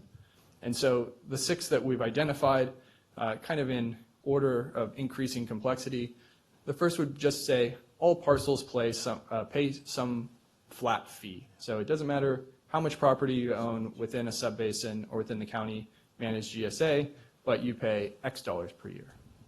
The second option would be only non-de minimis parcels paying that flat charge. So Sigma defines de minimis users as those that are residential and use less than 2 acre-feet per year of water. And so in this situation, we would be removing and basically exempting those forms of users within the subbasins. The next, we move to an acreage or an area basis. So we could think of total acreage, right? So depending on how much property you own, you pay proportional. Then we go to irrigated acreage. So we're taking not only the size of the parcel, but what is being irrigated. The next would be trying to estimate some sort of pumping based on the irrigated area. So we take our irrigated area and we say not only is it irrigated, yes or no, but what is being irrigated. So what is the crop cover? Is it turf? Is it tree? Is it row crop, etc.? And so that's that estimated gross pumping. And then estimated net pumping is kind of our consumptive use. So it's gross extraction from the basin less anything that would be recharged. And those last two are fairly difficult. Well, I'll say the second to last, the estimated gross pumping, may be possible for this administrative cost, but with the data that's available and the timeline that we have, it's doubtful. And then our estimated net pumping, we don't have data available to support that, but we wanted to show you kind of the suite of options and something that may come into play in the future with a 218 rate in the projects. Tom? By the new law that the governor put in, do we have to have those numbers, I mean, guesstimated anyway or something by a certain date? I'm not sure which new law. I mean, Well, the ones he done for this, all this water stuff for the Sigma and everything. So we will be able to estimate gross and net pumping in the next 18 months or so. Yeah. But we can't do that today. No, okay, you're just saying that's. So this is something that okay. we can. We could use that for a 218 proceeding. Right. Oh, Mike's up. Nope, sorry. Okay. All right. So these are the options that are available to derive a fee. So those are the options for the fee, and then we've come up with some policy objectives that we'd like you to look at. I know we, in your packet, gave you this overview of different objectives, which each have sub-objectives for you to read through. And they all relate kind of better or worse to certain fee options, or have positive and negative qualities. And sometimes you're looking at trade-offs, right? That one might be beneficial in one sense and not so beneficial in another. So an example would be ease of understanding versus equity. So if we're thinking of a fee payer being able to understand the charge that they're being assessed versus having equity between different user groups. So something might be very simple, but it might not be equitable across users. And then there are some objectives that may overlap as well. And so what we're trying to do here today is kind of understand your priorities so that we can narrow down our options and bring those several options back to you on October 1st with numbers behind them. And this one just underscores kind of the competing objectives. You know, we have something like financial stability and equity again, where something might be very stable for the county GSAs. It's a simple fee that isn't going to change year over year, but that's not necessarily equitable between different user types. So we've got four main policy objectives or policy goals: left to right, administration, equity, financial stability, and affordability. And I'm just going to briefly walk you through each one. So with administration, we have ease of understanding, and that's really to the customer or the fee payer. Ease of implementation and administration, that's on the agency side. So do we have resources available? Do we have technology available to implement the fee option that we really want? Then there's defensibility. So some fees may be more susceptible or more defensible in the face of a legal challenge. Equity, we start getting into kind of whom is it equitable for? So are we talking about property owners in the basin? Are we talking about existing pumpers and users of groundwater? Equity across users within the county GSAs? Equity between the different subbasins that are managed by the county GSA? Or are we talking intergenerational equity? So that's kind of, are we ensuring that future users aren't kind of paying for the sins of the past, so to speak? Financial stability, so revenue stability is really on the agency side so that the GSA can be a self-sustaining operation. Fee stability, that's on the fee payer. So We want them to know what they're paying each and every year. We want it to be stable. We don't want to surprise people with what they're paying for the county GSA administration.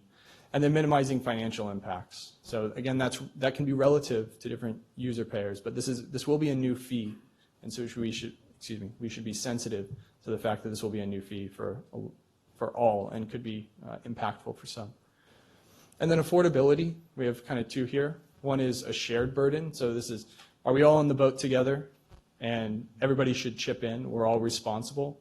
And then there's the argument of affordability for essential use. So the folks that might have a private well that aren't using much water, they're not the ones that have caused these long-term impacts. Should they be responsible for paying again? And should we ensure at least that everything is affordable for those using groundwater for essential use only? So this is my last slide, and then I'd like some discussion. And what we're doing here is relating the 6 fee options that I laid out earlier and these 4 policy objectives. And we'll, again, walk through we'll try and keep it at a high level. And so left to right, we're going from kind of the simplest approach to the most complex approach. And the stars, 1 star, lowest, 4 star, highest. And to be clear, these are all kind of relative to each other, right? So it's not that we're getting perfect equity or perfect financial stability. It's relative to the other options, is it better or worse? And so if we start with all parcels, very easy to administer. We know exactly the properties in all the subbasins that are managed. Those tend not to change over time, so that's easy. But from an equity standpoint, it's not very equitable if somebody who has 1 acre is paying the same fee of somebody who has 100 acres. Financially, it's stable for the agency. Affordability, kind of questionable. It really depends on how the numbers shake out. Non-de minimis parcels is a little bit similar, except in the administrative sense, it's more challenging to ensure that we're picking out the proper parcels, those that might be residential and de minimis users. From an equity standpoint, that might actually go down because now we have fewer users paying in to the fee. Again, financially stable and affordable. Well, it's affordable for those who are exempted from the fee, certainly, but for all those remaining, not so much. Then we get into our acreage basis. So if we're talking about total acreage, fairly simple from an administrative standpoint. We know property boundaries. We know how much acreage is in each of the county managed subbasins. Decent on equity, but not as great as if we were going to an irrigated acreage basis. Financially stable, and from an affordability standpoint, it's at least proportional to the property that you own. So rather than just saying, do you own a property, yes or no, this is how much property you own, your fee is going to be proportional to the amount of property that you do own. The next there is our irrigated acreage approach. And from an administrative standpoint, a little bit more difficult. We need to be a bit more cautious and careful that we're only counting irrigated acreage, and that can change over time, obviously. It's certainly more equitable if we're trying to correlate the fee to water extraction from the basin and from those who benefit from the groundwater basins, the subbasins. Financially stable and fairly affordable. And then we get into our gross pumping and net pumping, where we're actually trying to estimate water application by knowing both the irrigation, or if a part of a property is being irrigated, and what that crop cover is. And so we achieve a lot of equity there, but administratively it's very burdensome. In fact, we don't have, as Stephanie mentioned, we don't have that data available for up to the next 18 months. Again, financially stable, and the affordability question, it's kind of relative to the user class. So that is our presentation. And what we're trying to gain from you today is a bit of input for us to be able to narrow down our options as we work through September and come back to you on October 1st so we can present you with a few fee options. Supervisor Poitras. Thank you, Mr. Chairman. Thanks for the presentation and for the various options. In terms of the county supervised areas, responsibility areas, it seems that what's fair is that anybody who benefits from a regulated basin in terms of drinking water or farming or whatever it is, keeping up the value of their house, should participate in some sort of a fee. However, I look at the irrigated option item, and we really need to look at who is pumping the majority of the water and is benefiting directly financially from the pumping of the water. And that's why I like the irrigated acreage approach, because it's, obviously the farming community and that is, and I think that in order to continue farming, the farming community would go for an approach like that would create that financial stability and the affordability and would really probably have the biggest interest in terms of maintaining economic viability. So I think that approach is one of the better ones. It provides at least a measure. I know administratively it looks like it's a mess, but it's what we have to do. I would not want to look at individual households, and having a higher fee for them because they really use a de minimis portion of the water. So that's my input. Yeah, I share those. I wrote it down there too. I really like the chart with the stars. It was very easy to see. And then when you look at, the lowest thing on the irrigated acreage was our administration. If we have to do a little bit more work, but it's the most equitable. It's and it's still financially stable. It would be affordable because there are economics that go along with it in terms of that. So that would probably be my where I would go or lean towards as well.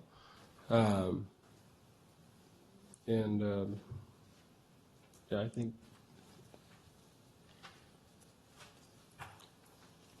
anybody else? That's just, Max and I about 10 years ago tried to get something like this going, and we're finally getting there after so many years. It's just to try to see how we're going to stop this overdraft. So. And so when we say irrigated, so rangeland that's not irrigated would be out of that until it comes into production?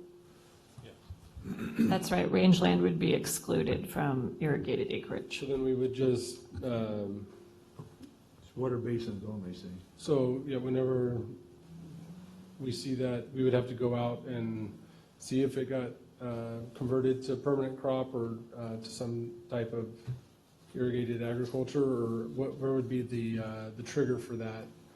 Well, we would use Landsat technology every 6 months or every year to take a little snapshot of what's going on. Then we can do spot visits, make sure it's reflecting what we think it is. Okay, and then one last, we're talking about creating or raising a fee.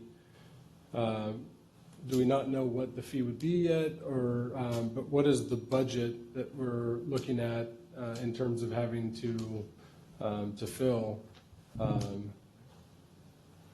So we're dialing in the costs on the budget. It's 1.5 to 2 million is probably the range for the GSA. That would include the data management system and the Landsat technology as well as personnel. So it looks like if it's the irrigated acreage, it would come out to around $12 to $17 per acre per year. It's significantly less if it's total acreage. It's $7 to $9.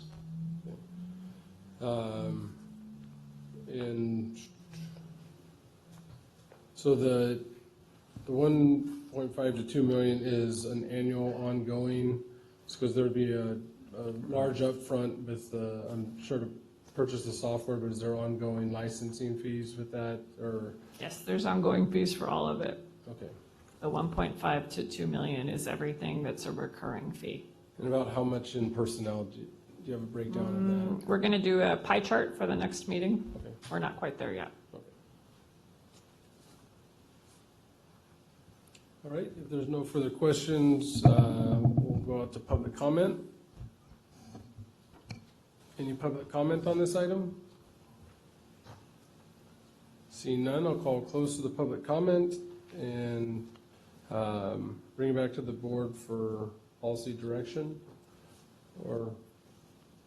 I just, Do if I make a motion, I just move that we just keep moving forward what they're doing and get it back to us on the next. Do you need direct with, to go with one of those routes, or how do you want to proceed? So we do. It seemed like there was an inclination to go with assessing irrigated acreage and to do that calculation. Yeah. We can do that. And then say it blows up and it's like $75 an acre. I'm just using a number out of the air, but we can look at other options after that, right? But we're just going forward with Just gotta come up with a focusing number so for we us can to start look to at. narrow Yes. down our funnel. Although, Okay. to be clear, we can't do a ton of back and forth because we need to get this done before you adopt the GSP. But we could look at all acreage as a way to assess in addition to the irrigated acreage. So we could maybe present a Have couple one options. And we can differentiate between. Does that sound good? Sounds good. Yeah. Okay. Thank you. Thank you. Thank you. And, I'm gonna have to be leaving somewhat early. I wanna, just in case I have to, if we can take 6E. David had a speaking engagement at lunch, but this one had 4 votes required, so we'll just take that one right now, and then we'll, just in Break case for someone lunch. else has to leave. Break for lunch. Or you want Yeah, to if we do break for lunch, then I won't be able to finish out the pavement one, I don't think. So we'll do 6E right now. 6E? E. 6E, County Administration Department, General Services Division, Agricultural Building Capital Project. Discussion and consideration of entering into an agreement with DEPCON, Inc. in the amount of $2,004,000 for construction services for the Agricultural Department and use the extension tenant improvement project and authorize the chairman to sign. Discussion and consideration of approval of receipt of unanticipated revenue number 19-014 in the amount of $1,705,482 to be appropriated from Ag Tenant Improvement Capital Project operating transfers in and long-term debt to buildings and improvement for fiscal year 2019-2020. 3, discussion and consideration of approval of receipt of unanticipated revenue number 19-013 in the amount of $362,482 to be appropriated from Ag Commissioner State Agriculture to operating transfer out for capital project for fiscal year 2019 to 2020.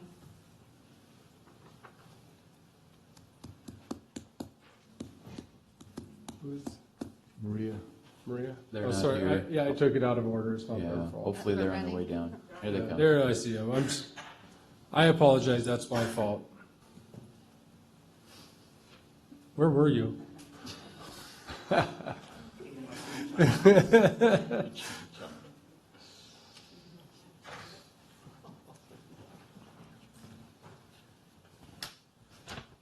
I do apologize.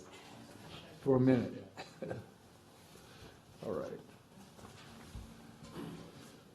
I just saw the 4 votes required. I'm going to be leaving soon.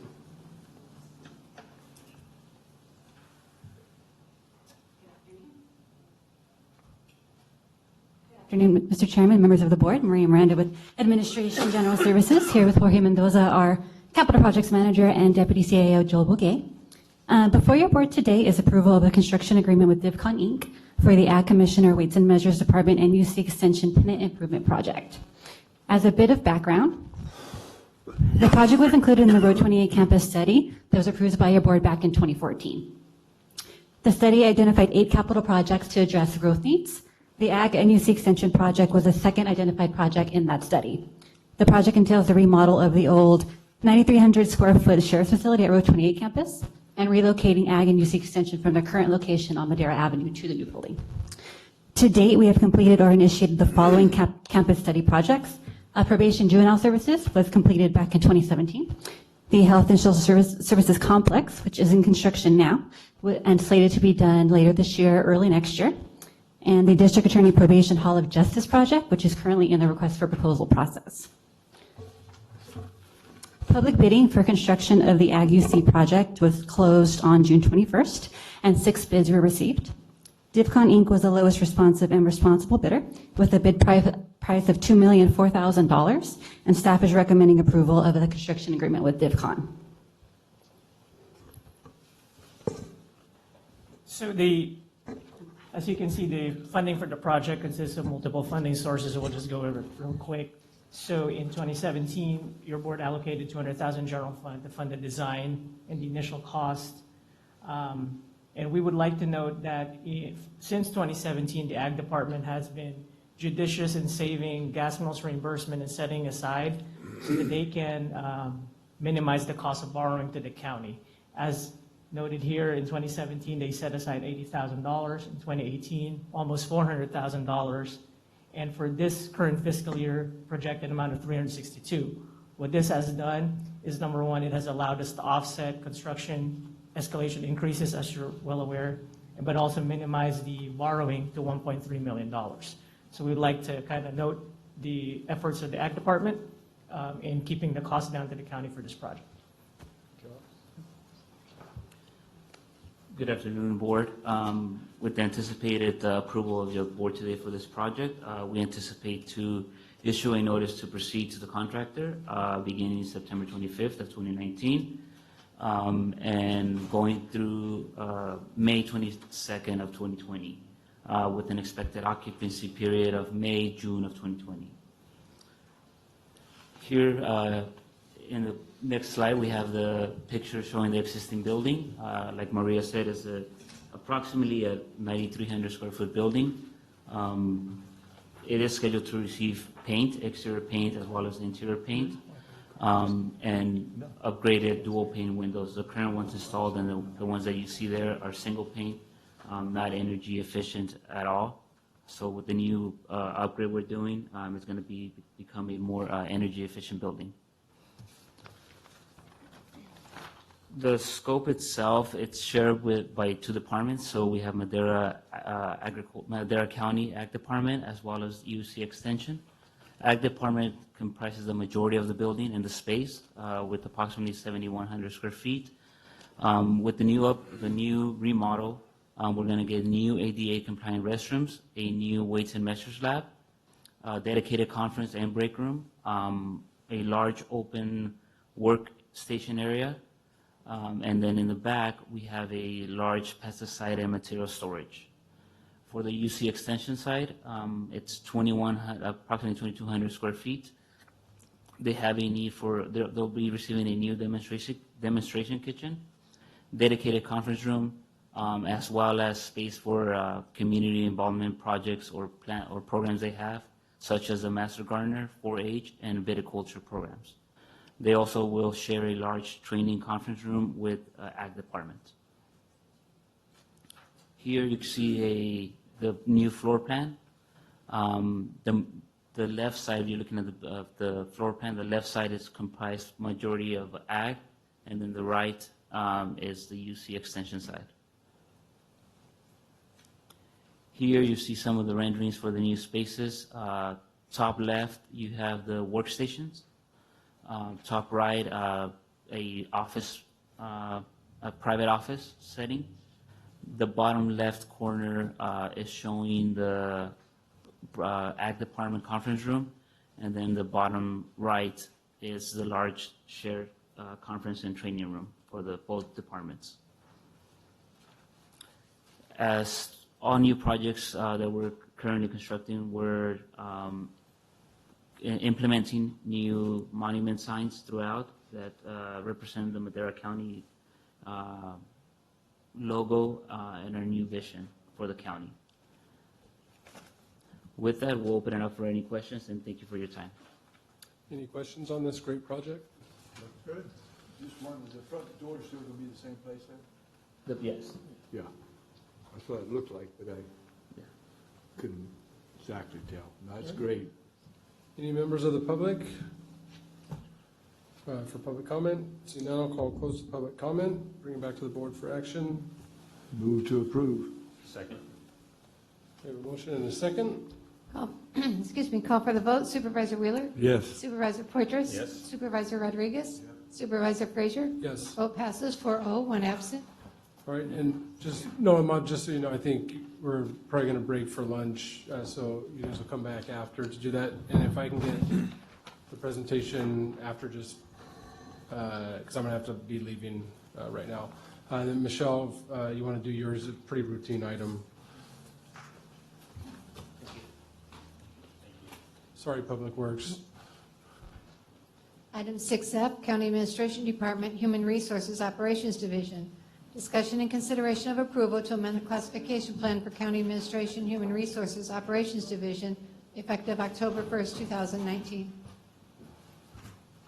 Good afternoon, Chairman, members of the board. Michelle May reporting on behalf of County Administration with Human Resources.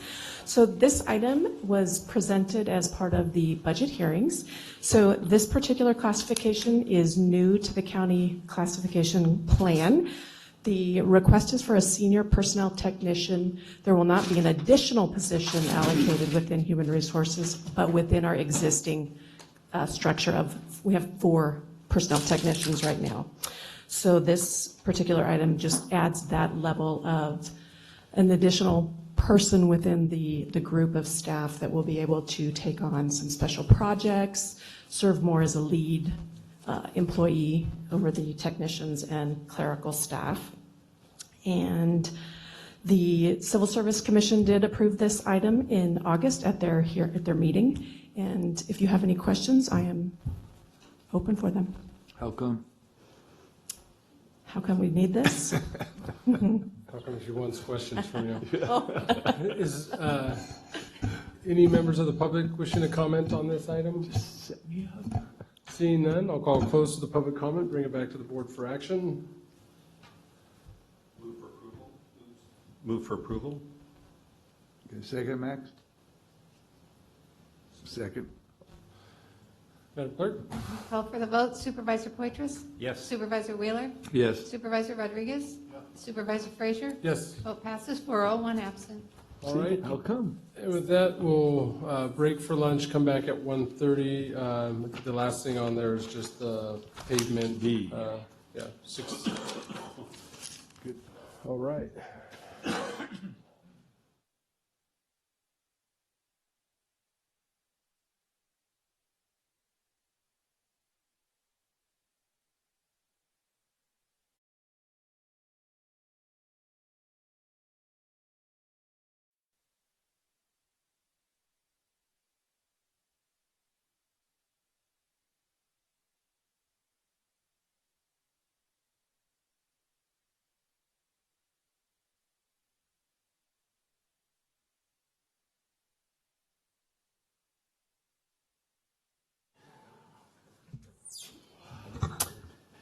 Good afternoon. It's a little bit late, about 1:40, or yeah, 1:40 p.m. And we're coming back in from session, or from, pardon me, from lunch.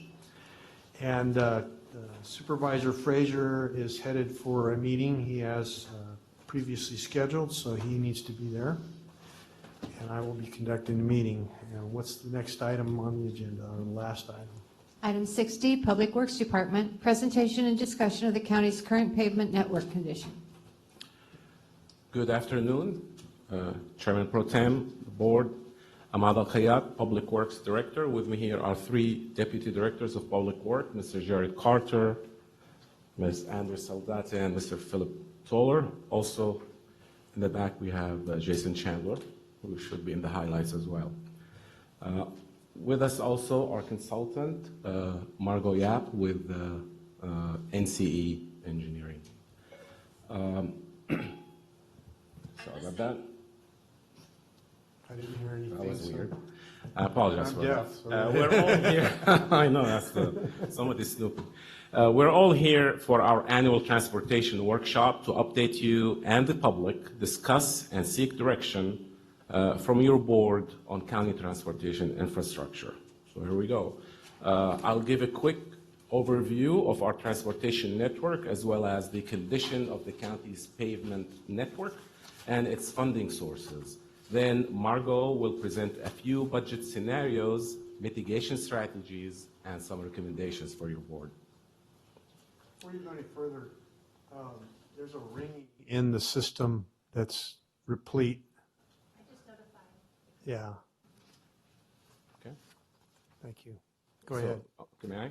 Yeah, go ahead. Okay, so here our transportation network consists of 1,511 centerline miles of county-owned and maintained roads and 170 bridges. The funding sources for our county-owned and maintained system are the highway user tax, which is the HUTA, our local measure T, and federal and state grants, which are primarily for capital improvement projects. Also, we administer, operate, and maintain an additional 400 miles, road miles, and 5 bridges as part of our Madera County's maintenance districts and service area roads. Those MDs and CSAs are funded by special assessment and Measure T. So we have an enormous task to maintain our pavement network with the funds that we receive. From our recent pavement management program asset survey, the asset survey, we have about 1,440 paved center line miles that are county maintained. There's about 381 miles not paved or gravel roads that are also county maintained. And also, we have 283 miles non-county maintained private roads. So the two key points to focus on here is, one, we have a large number of lane miles contained in the network, and two, the investment or replacement cost is significant and will only rise in time. So this road network is an asset that is valued at about over $700 million. If we have to replace this road system, it will cost more than $700 million today to replace the pavement only, not mentioning any other facilities like traffic signals, striping, bridges, and et cetera. So, of course, I don't know if you can see this. I don't have.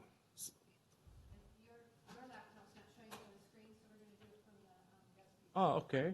So should I pause or?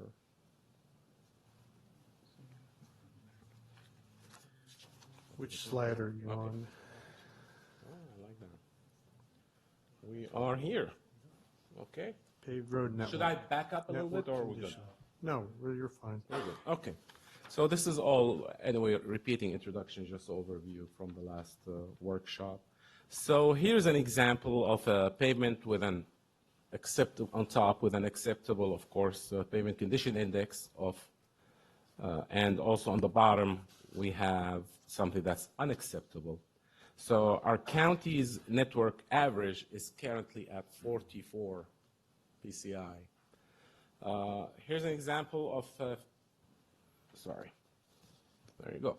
This map demonstrates the current condition PCI of our entire existing transportation network. Of course, the majority color is the red, and then followed by the orange, which is our goal here is to move everything into the green and the blue. Okay, the pie on the left demonstrates the condition of our total paved network. 18% are in good condition, so that leaves about 63% in poor to very poor condition. And of course, our goal again is to move everything into good and very good. Now, the pie on the right, note that the arterials are in a slightly better condition with an average PCI of 51 versus the collectors and the minors, which is reflective of the county's historical maintenance strategy, where we focus our limited funds on arterials as they carry the majority of the traffic throughout the county, and they have the larger traffic volume. So here, Madera County pavement condition is ranked 52nd out of California's 52 counties. So please note that Madera County average PCI of 44 is significantly below the state average, which is 65 PCI.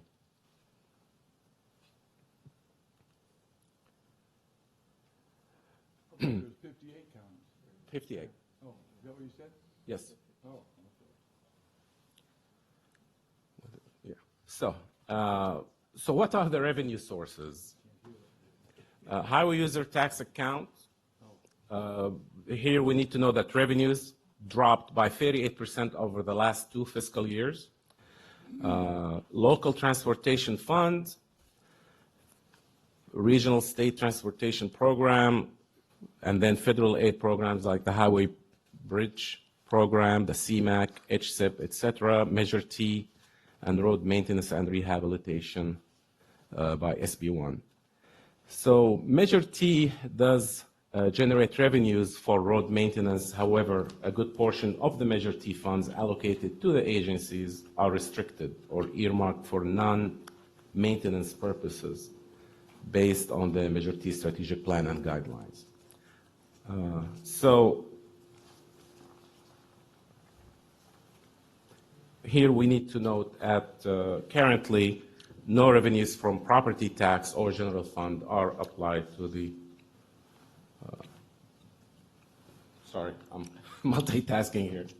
So this, and of course, we all know that no revenues from property taxes or general fund come to the department that we can spend on roads.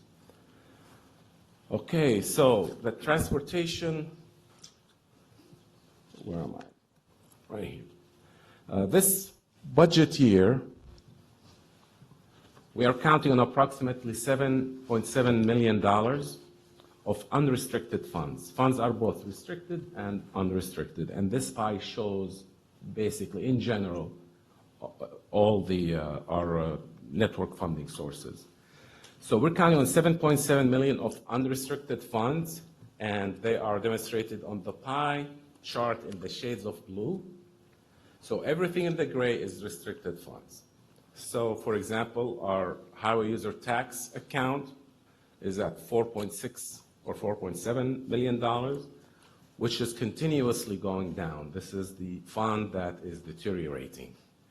And then our local transportation fund is allocated, a good thing to note here, this is allocated for transit first, and whatever is left over from transit goes to the road maintenance efforts. So the more expensive transit becomes, the less road maintenance monies we will get from local transportation fund. And there's one portion here that says SB1, $335,000. I took it out of the monies that we're counting on because this is the last year we're receiving this money. This is the loan repayment program. So this is why we're back to 7.7. And so everything in blue, 7.7 is what we have on restrictions to utilize on our road system. The gray is all of our funds that are restricted in nature. They are for specific purposes, like bridges, CMAQ, Measure T projects, etc.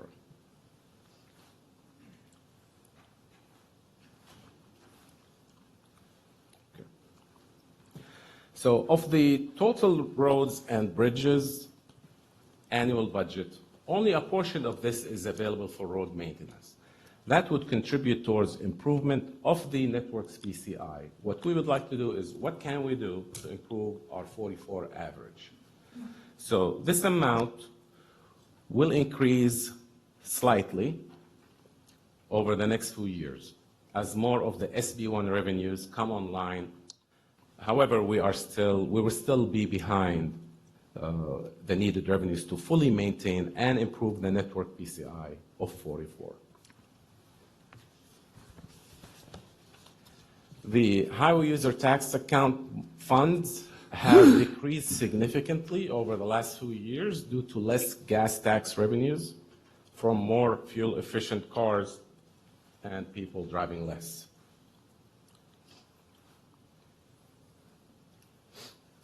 As mentioned, the SB1 revenues are expected to increase over the next several years as the various components of this program are implemented.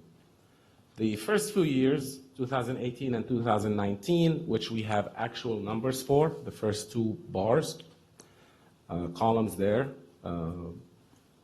of the SB1, we have varied from what was originally told to us that this is what you will get. So whatever CSAC projections are to the counties, usually the funds differ in actuality. How come 2020 dropped? Well, this is what is projected, Supervisor. For example, I know that 2019, we were projected less, but yet we got more. Is that correct, team?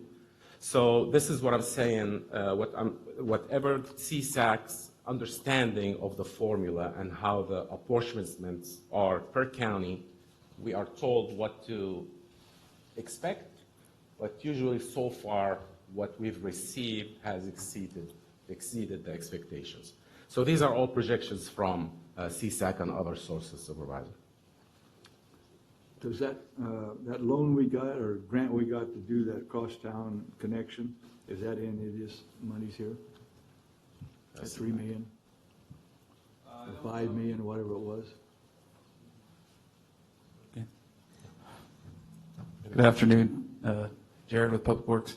That SB1 funding is competitive funding through the SB1 program, the local partnership program. So it's not reflected in our budget per se, because we'll have to apply and get that money when the time comes to do the construction. So it's allocated or programmed for our project, but it's not something that comes into our budget necessarily. Okay. It's just for that project. But it is SB1 dollars, right? Correct. Yes, that's correct. It's part of the competitive program under SB1, which there's. How much does the state set aside for that, do you know? Of that, all the money coming in from SB1? Oh, for the competitive program as a whole? Yeah. I'm not 100% sure on that total number. I'd have to look that up for you.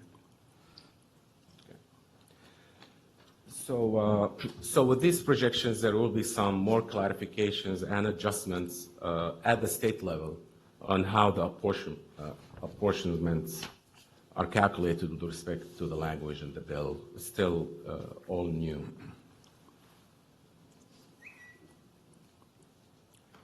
So here are Measure T's revenues, and since 2010.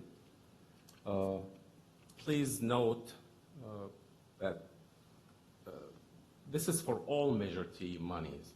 Not all Measure T monies can be utilized for road maintenance. So not all the money Phil can take. So this is just everything we received with all the Measure T programs. Okay, well, there's a missing slide here, I guess, the one on the. But anyway, Margot, from here, I'm going to give it to Margot. You're going to start with some state funding I will do trends, that. which is we don't have it here. Go ahead.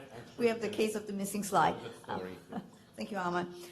Good afternoon. My name's Margot Yap. And what I wanted to share with you is a little bit of the information on statewide funding trends, and that's the missing chart that we have. But there are a couple of key takeaways. We have been looking at data going back to 2008, so about 10 years worth of data. And we looked at the funding for roads from three sources, federal, state, and local.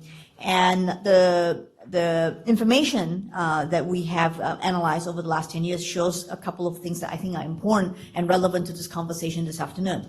The first is that federal funds is pretty flat, or less than 10% of the total funding for most cities and counties. Oh, thank you, Ahmad. Yeah. Okay. And it's not projected to grow. The biggest chunk of money for roads comes from the state, and that's the HUTA that Ahmad was talking about. And if you look at the last 10 years, this has actually been flat, and if not, actually is shrinking, as he just showed in the previous slide. But the part that is, I think, the biggest, the bright light in the local funding is local sources, and that's sales tax, parcel tax, it's bond measures, it's general fund. It's whatever cities and counties have been creative enough to try and obtain to use for road maintenance. And this is the single source that has grown the most. It's grown probably in the order of about 1/3 now of most agencies' funding. And then the last part I wanted to add, of course, is SB1. That has definitely made a significant change for most local agencies. It's adding about $1.5 billion a year to local agencies, and Madera County is going to be getting its allocated share, as Amma pointed out. But I think the point I wanted to bring across is we're relying heavily on SB1. It's actually not quite enough, but it does go a fair way. But statewide, what other agencies are looking at is primarily local sources to try and get more roads for funds. So that's really what we wanted to share. With that as the background, we wanted to then go into the analysis and fine-tune it a little bit more than what we gave you earlier this spring.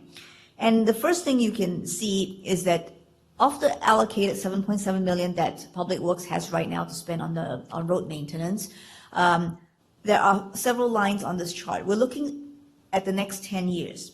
The first one is the green line, and that's the arterials. So it shows that the arterials are going to decrease about from 51, an average PCL 51, to about 41. It's gradual, but definitely a decrease.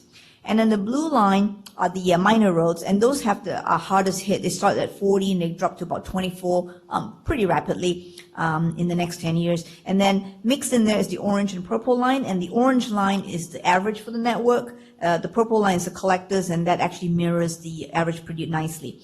But it will drop to about 29. So, it's not a good number. Those numbers are definitely kind of challenging for all of us in the pavement industry. So the next part then was, we ask ourselves, well, what can we do? This one does not have the mitigation strategies in there either. Let me see if I can find it. There we go. Maybe it's just out of order. Okay. So we ask ourselves, well, with the $7.7 million that we do have, what can we do with this? And there are some mitigation strategies that we wanted to consider. One is, consider converting the rural roads that are in poor condition to unpaved roads right now. In other words, we take them out of the maintenance dollars. We could do some of these treatments in-house to reduce costs. Many counties are doing that. We could focus the funds on only a portion of the network. For instance, you could do it by levels of traffic, a functional classification. You could do it in areas which generate tourism, or schools, hospitals. I shared with the staff the example of Sonoma County, where they had, over 1,000 miles of roads, and they really allocated about, they focused on a subset, about 240, 250 miles of network, and said these are the highest priority roads that we have in the county. They serve recreational, they serve visitors to the wine country, they access schools, hospitals, senior centers, and so these are the priorities for the county, and that's what they ended up with. So it's a difficult decision, but that is a possibility for you as well. And then the other, of course, is, now that we've managed to stretch every dollar that we can we get additional funding sources? And there's a few here that Public Works staff had identified as public-private partnerships, toll roads, as well as the general fund. So if we do that, let me make sure I get to the right slide here. Existing. Man, these are all out of order. Okay, so here's an example of what it would take if we were to change our roads or convert them to unpaved roads. And this is actually not uncommon. Many of the rural roads don't serve more than a few households. They have very, very low levels of traffic. It does cost a considerable amount to maintain them as paved roads. And so unpaved roads are a realistic kind of an option. I know Mariposa County has looked at doing some of these. Even Sonoma County did at one time propose converting some of what they call long driveways to unpaved roads. We've even had cases of major cities in the Midwest, Omaha, Nebraska, for instance. That was another example I shared with the staff here, where residential roads were actually going back to gravel, and the Public Works staff, the city essentially said to the residents that if you want us to come and maintain it, you have to match 50% of the cost, and then we'll do something with it. Otherwise, it reverts back to gravel. So those are very hard choices, but you have a huge network. I think, and your funds are limited, so I think those are some of the constraints facing the county. So the next question we asked ourselves was, well, if we are going to convert these roads to unpaved roads, how many miles of roads do we need to convert before the needle even moves in terms of the impacts?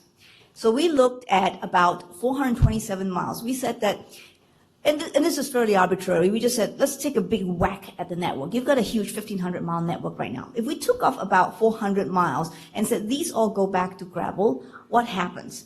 And what you can see now is, if you look at this chart, this actually shows some improvement. The green, which is the arterials, is about 44, but let's focus on the orange, which is the network.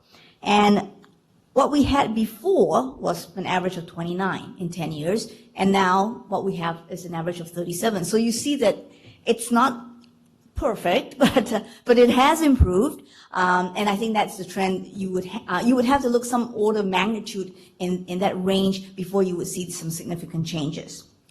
Then we also ask ourselves, well, okay, let's look at the subset, and if we were to just put all the money in the arterials, what would that do? Well, it would stabilize your arterials. They would not deteriorate. In fact, it would actually improve about a point or so, and you would stay, in its current condition.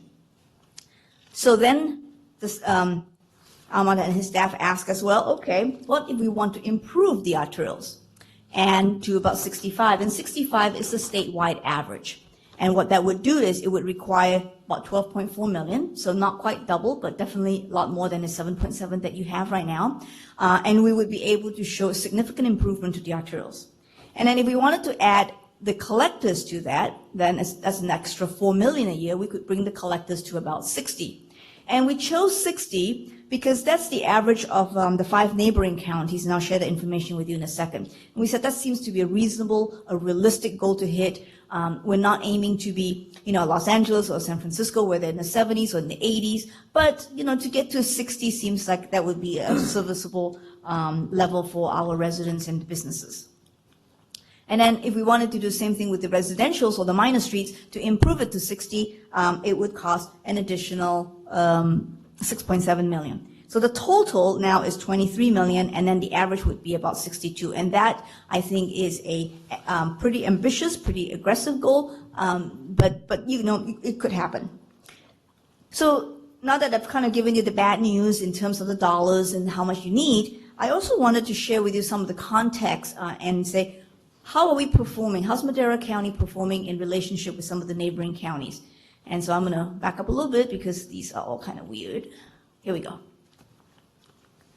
This chart shows the size of your road network compared to some of the counties in the foothills as well as in the valley. You can see that we have Fresno County all the way on the left-hand side with over 6,000 miles of road, and then Alpine County all the way to the right with only 135 miles. And then Madera County is kind of solidly in the middle of that. Okay? So that's the road network size. Then the other thing we wanted to look at is, well, how much is each county spending per mile on their road network? And where does Madera fit in there? And this slide shows the total dollars divided by the number of miles that each county has. And in this measure, what you see now is that Kings County, all the way on the left, spends the most. They spend about $18,000 per mile for maintenance. And then Madera County is in the $5,000 range, with the Alpine County all the way down at the extreme right. So looking at this chart, we are about the bottom third of in comparison with some of the other counties. And I wanted to share one more piece of information, which is, well, if we spend this much money, where does it take us in terms of the pavement condition index? And you can see now for Kings County, their average is about 60. And all the counties on the left-hand side that are spending more money, they're all pretty much in the 60s. San Joaquin is probably the best at 70, but they're definitely in the mid-60s or thereabouts. And then on the right-hand side, you can see that the counties that have that drop, you can see the PCS kind of really drop as well. The one anomaly, I think, is Fresno County. We have a PCS 61 there, but they're only spending about, looks like about $4,000, a little bit over $4,000 per mile. So I think the message that we're trying to share with you is that and I'm going to share this last slide, is that if you look at even the counties which Madera County benchmarks itself against, and these are the gray ones that you see listed, that's Mono, Inyo, San Joaquin, Stanislaus, Kern, Calaveras, Tuolumne, and Alpine. You can see that even among those counties that, actually I take it back, I think the blue counties are the one you benchmark against, not the gray ones, I'm sorry, at Kings, Merced, Mariposa, Tulare, and Fresno. That Madera is unfortunately still kind of in the bottom third of that range. So some food for thought, I think one is you have a huge network.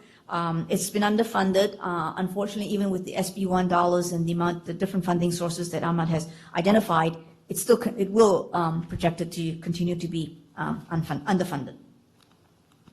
So in terms of recommendations, let me just jump, oops, there we go. I think what we would like to ask the board to consider is that given that we only have the 7.7 million, do we now begin to prioritize and identify a subset of your road network and prioritize those ahead of others? Do we convert some of the local roads to the unpaved roads and vacate them? And then at the same time, I think identify additional funding sources and so that we can achieve some long-term goals, such as improving the PCIs and the collectors as the miners. So with that, I'll open up the questions. Okay, any questions? Yeah, go ahead, Mon. Just to the board, the handout that you have is the most, will have, the final page has the recommendations that are slightly different. Yeah, Just they a don't, bit I of was just gonna, that's what I was gonna say, they don't Well, match because what you got here. Because we don't have, we couldn't connect the They computer. couldn't connect their things to this. So we're going off an older version on a thumb drive Oh. rather than, so my apologies. But Yeah, what the you have in front of you recommendations- is accurate. Recommendations are on the last page. Last page. And under current funding amounts, $7.7 million per year, focus funding on a portion of the network, arterials, collectors, or miners. Convert local minor roads to unpaved roads. Vacate road segments to reduce network mileage. Then second heading is identify additional funding amounts and commitment to archive long-term goals. Under that would be to increase arterial PCI to 65, and that would require $12.4 million a year, as she said earlier. Increase collector PCI to 60, and that would need a $4 million a year increase. Increase local minor PCI to 60, that would require another $6.7 million per year. Now, is this the updated one, or is that the old? What you have in front of you, sir, Supervisor, is the updated one. Okay. I got a question, it won't work, so, oh, there it is. Yeah, go ahead. The, After you speak, just cancel your request, and that way I'll be able to oh, okay. get everybody. Right, good idea. Yeah. The on paved roads, I brought a proposal earlier this year about doing some of that on paved roads, on some of these smaller subdivisions and stuff, 5 acres or more, lots, and it kind of got shut down, but now we're here, we are back again. Have you talked to any of the Air Board staff to see what kind of restrictions they would be putting on this or not putting on it? Yes, Supervisor, thank you. With your help, actually, we have been contacted by Mr. Harry, is it, from the Air Board, Yeah. which we're currently trying to schedule a meeting, hopefully this week, if not next. So we can basically, this team will go and sit down with them and see what would prohibit us, if any, from us converting roads into dirt roads, them being the Air Board. So at least I felt that there is a way from his demeanor and the way he's approaching. So hopefully we'll sit down and get somewhere. They work good. I mean, Yeah. I got a variance on, when you guys first put the road restrictions in on, even putting on chip seals and stuff for certain size subdivisions. In 1978, they passed it in 78, I think, and I got it done in 92, I believe it was, variance that I could put those all-weather roads on the Flying O Ranch up there, 8 miles of them. And because they wanted us to put chip seal, which is about as worthless as there is, as far as I'm concerned. And they're still working great up there. And the whole ranch that I worked on, they had 11 miles ago. It's all weather roads too. They're crowned. They got all the right culverts in and all like that. And if you go to Idaho, Montana, I've been to all those states hunting, and 90% of the roads outside of the cities are all weather roads, all over there. Just gravel and they got a lot worse weather than we do. And they're so much easier to maintain. I mean, I graded it all the time on the ranch, but you don't have to do that.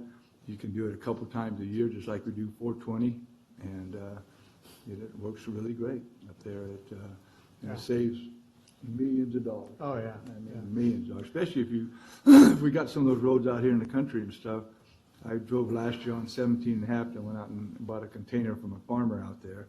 And I was just, I couldn't believe how terrible those roads were out there in your district. Oh, yeah. And and if they would just grind, if we'd buy that grinder and grind them up and start using that just to relay that and grade them a couple times a year, it'd be 10 times better than what we have. If you regrind that asphalt like that, it also keeps a lot of the dust down itself. You don't even have to oil it. So, Great, thank you. I totally agree with that. I wanted to make a comment in regards to my feelings that I'd like for us to approach the state in regards to this and ask them to think out of the box a little bit about reducing total mile of paved maintenance roads. And in this regard, and that would be it's a fuel reduction measure, air quality standard reduction measure. It would be something that they might want to consider even giving grants to counties to reduce their overall maintained mileage. And because that it will increase the road's pavement condition on average over the state. And we could talk to them about methods that we could use to reduce dust and what have you on that. Might get a law passed to allow this kind of procedure statewide. But that's a state measure. I mean, we might be an experimental county in that regard. And another question I had was, at what point does our reduction in maintained miles hurt our budget? I'll take a... And this is where the state comes in as well.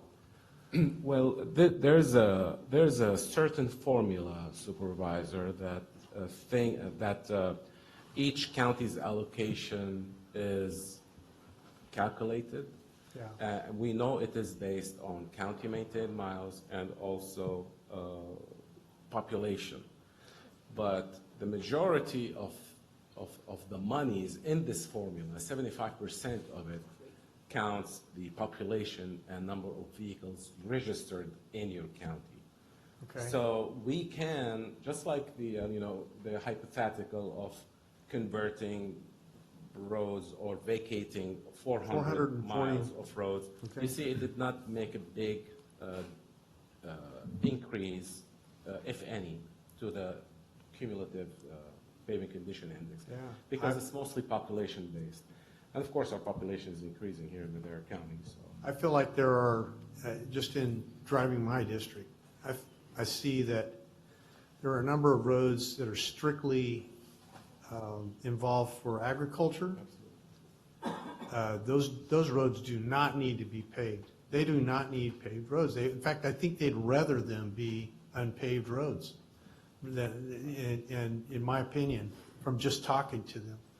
And so there's a huge number of those where there is not even a residence for miles. And we've got paved roads going through these orchards, and the water's collecting up against these roads and just destroying these roads. And all they can do is complain about the condition of the road because they're driving their equipment over these roads, Tractor. which would be much easier if they were unpaved. So I just see that 400 probably could be done right in the heart of my district, easily. I got another question, so. Go ahead. Okay. In the backup, you said you wanted to abandon some roads. How do we do that? I mean, how do we pick which roads to do? I mean, is there roads that you guys know of that we can abandon that's not being used that much, or are there? Yeah. I know Phil had a little exercise about that, and he managed to identify a few miles to be vacated or abandoned. Yes, Phil with your Public Works Department. So we did look at that after our last presentation in the spring, and we did identify real quickly about 35 miles, just in a real quick look, and that we could do. The thing we tried to keep in mind is, and most of them were in District 2, is that we try to keep mile grids so we could have a way to connect people. But a lot of those roads were, several miles long in length and only served maybe a couple property owners because the properties are just so big out there. And they don't have very much traffic. And so those were some of the criteria that we looked at. So we could still continue to go down that route. And the deeded roads, though, that the county owns in fee and title will have to be Gone through a process. So, yeah. A hearing and all the that. offered roads are a little bit easier of a process. We could just give those back to the property owners. But we could still look at the unpaving roads as well. Right. Because that takes the liability out of our network. And University of California is actually working with local agencies right now on doing just that. They have done several. Those pictures that you saw on the web were directly from University of California. Excellent. And so we're exploring that option. You mean returning the roads to the gravel. unpaved? Yeah. Wow, I love it. Yeah, if we could look at some of those, like I brought before, and I still have that paperwork at home, I was gonna bring it today and I forgot. My team and I worked on it, putting it together. If we could work on any of these new subdivisions, it's, four bys and stuff like that, or 5 acres or more, or if they've been doing splitting the 160 and the 40, we could make them all dirt roads, and all we have to do is make sure they have a funding mechanism to maintain those dirt roads. Not our responsibility, theirs, just like I did at the Flying O. All 8 miles of that is taken care of by those landowners there. You guys don't even get to see them. Yeah, Supervisor, for converting pavement to dirt, now there's two things, whether we vacate it or convert it to dirt, then vacate it, that's one thing, or just vacate it without doing anything, that's another thing. And there's a process for vacating, we have to get consensus from the neighbors and all that, it's environmentally cleared by CEQA and all that, which we bring it to your board every now and then. But also now, if we do, is what I'm thinking about is we got to. This is what we got to do. It's from past mistakes. I'm looking forward to what we do forward too, because I think we're going to do this. We got to think both sides. Sure. So maintaining a dirt road, if it remains in our mileage system, still maintaining it would be cheaper than pavement. So that's the idea. So we have put some that dust restricting stuff. It's a liquid. It's not oil. On some of our roads up there that we've got dinged a couple of times from the air board. Now, is that more expensive putting that on once a year than trying to maintain a paved road? No, sir, that's less expensive. There's several different products out that they use, and they're getting kind of fancy, but there are some local vendors here that have them, and they're just spread with an oil truck. The city of Madera does it every year on their shoulders, adjacent to the county. Love it. And it's just part of their routine maintenance. Yeah. And then while we're doing that, how about the brush and the grasses all along the roads too? That we're working on right now, and that's going to continue to be a battle with the 2 wet springs we had, and we were kind of sidetracked for a little bit with tree mortality efforts. I know that's really killed everything, but once we're past that, have we got a program that we actually can spray herbicides on side of the roads? We do. Well, we don't have a formal program, but we do have our own spray rigs and equipment that we identify certain roads that we spray each year. Yeah. But we'll continue to do that. There has been talk recently with glyphosate products and new rules and restrictions coming out regarding applications on county right-of-ways.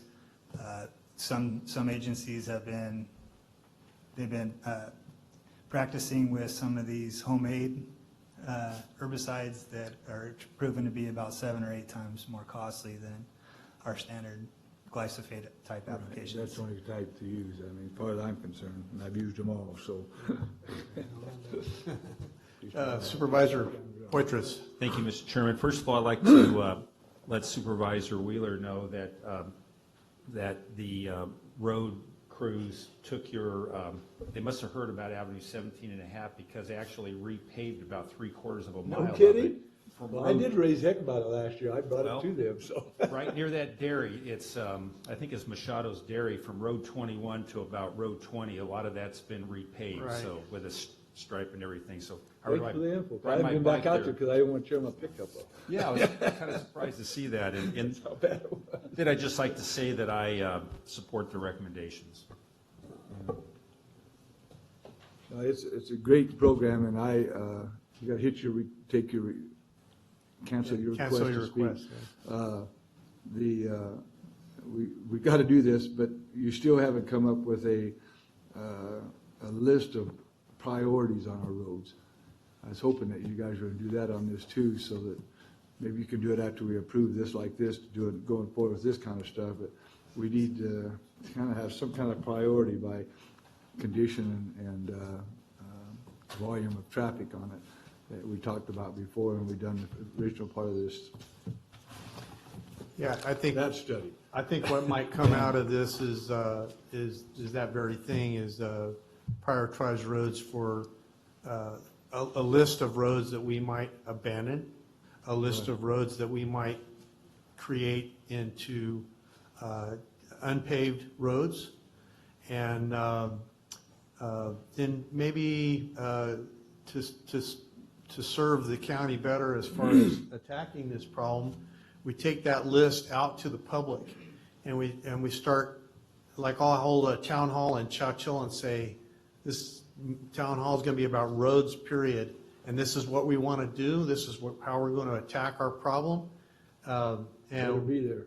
Be there or have an unpaved road. And have you looked at coming forward with buying a paving machine? I mean, not a paving machine, I'm sorry, a grinding machine. Yeah. Yes, we're still looking at different grinding machines right now. We have rented a couple, and we're doing some experimentation on that. Oh, okay. And we have some local projects going on basically between now and the fall regarding those projects. So we'll have more as we progress through these projects, and each year we could probably come back with more refined recommendations. Right.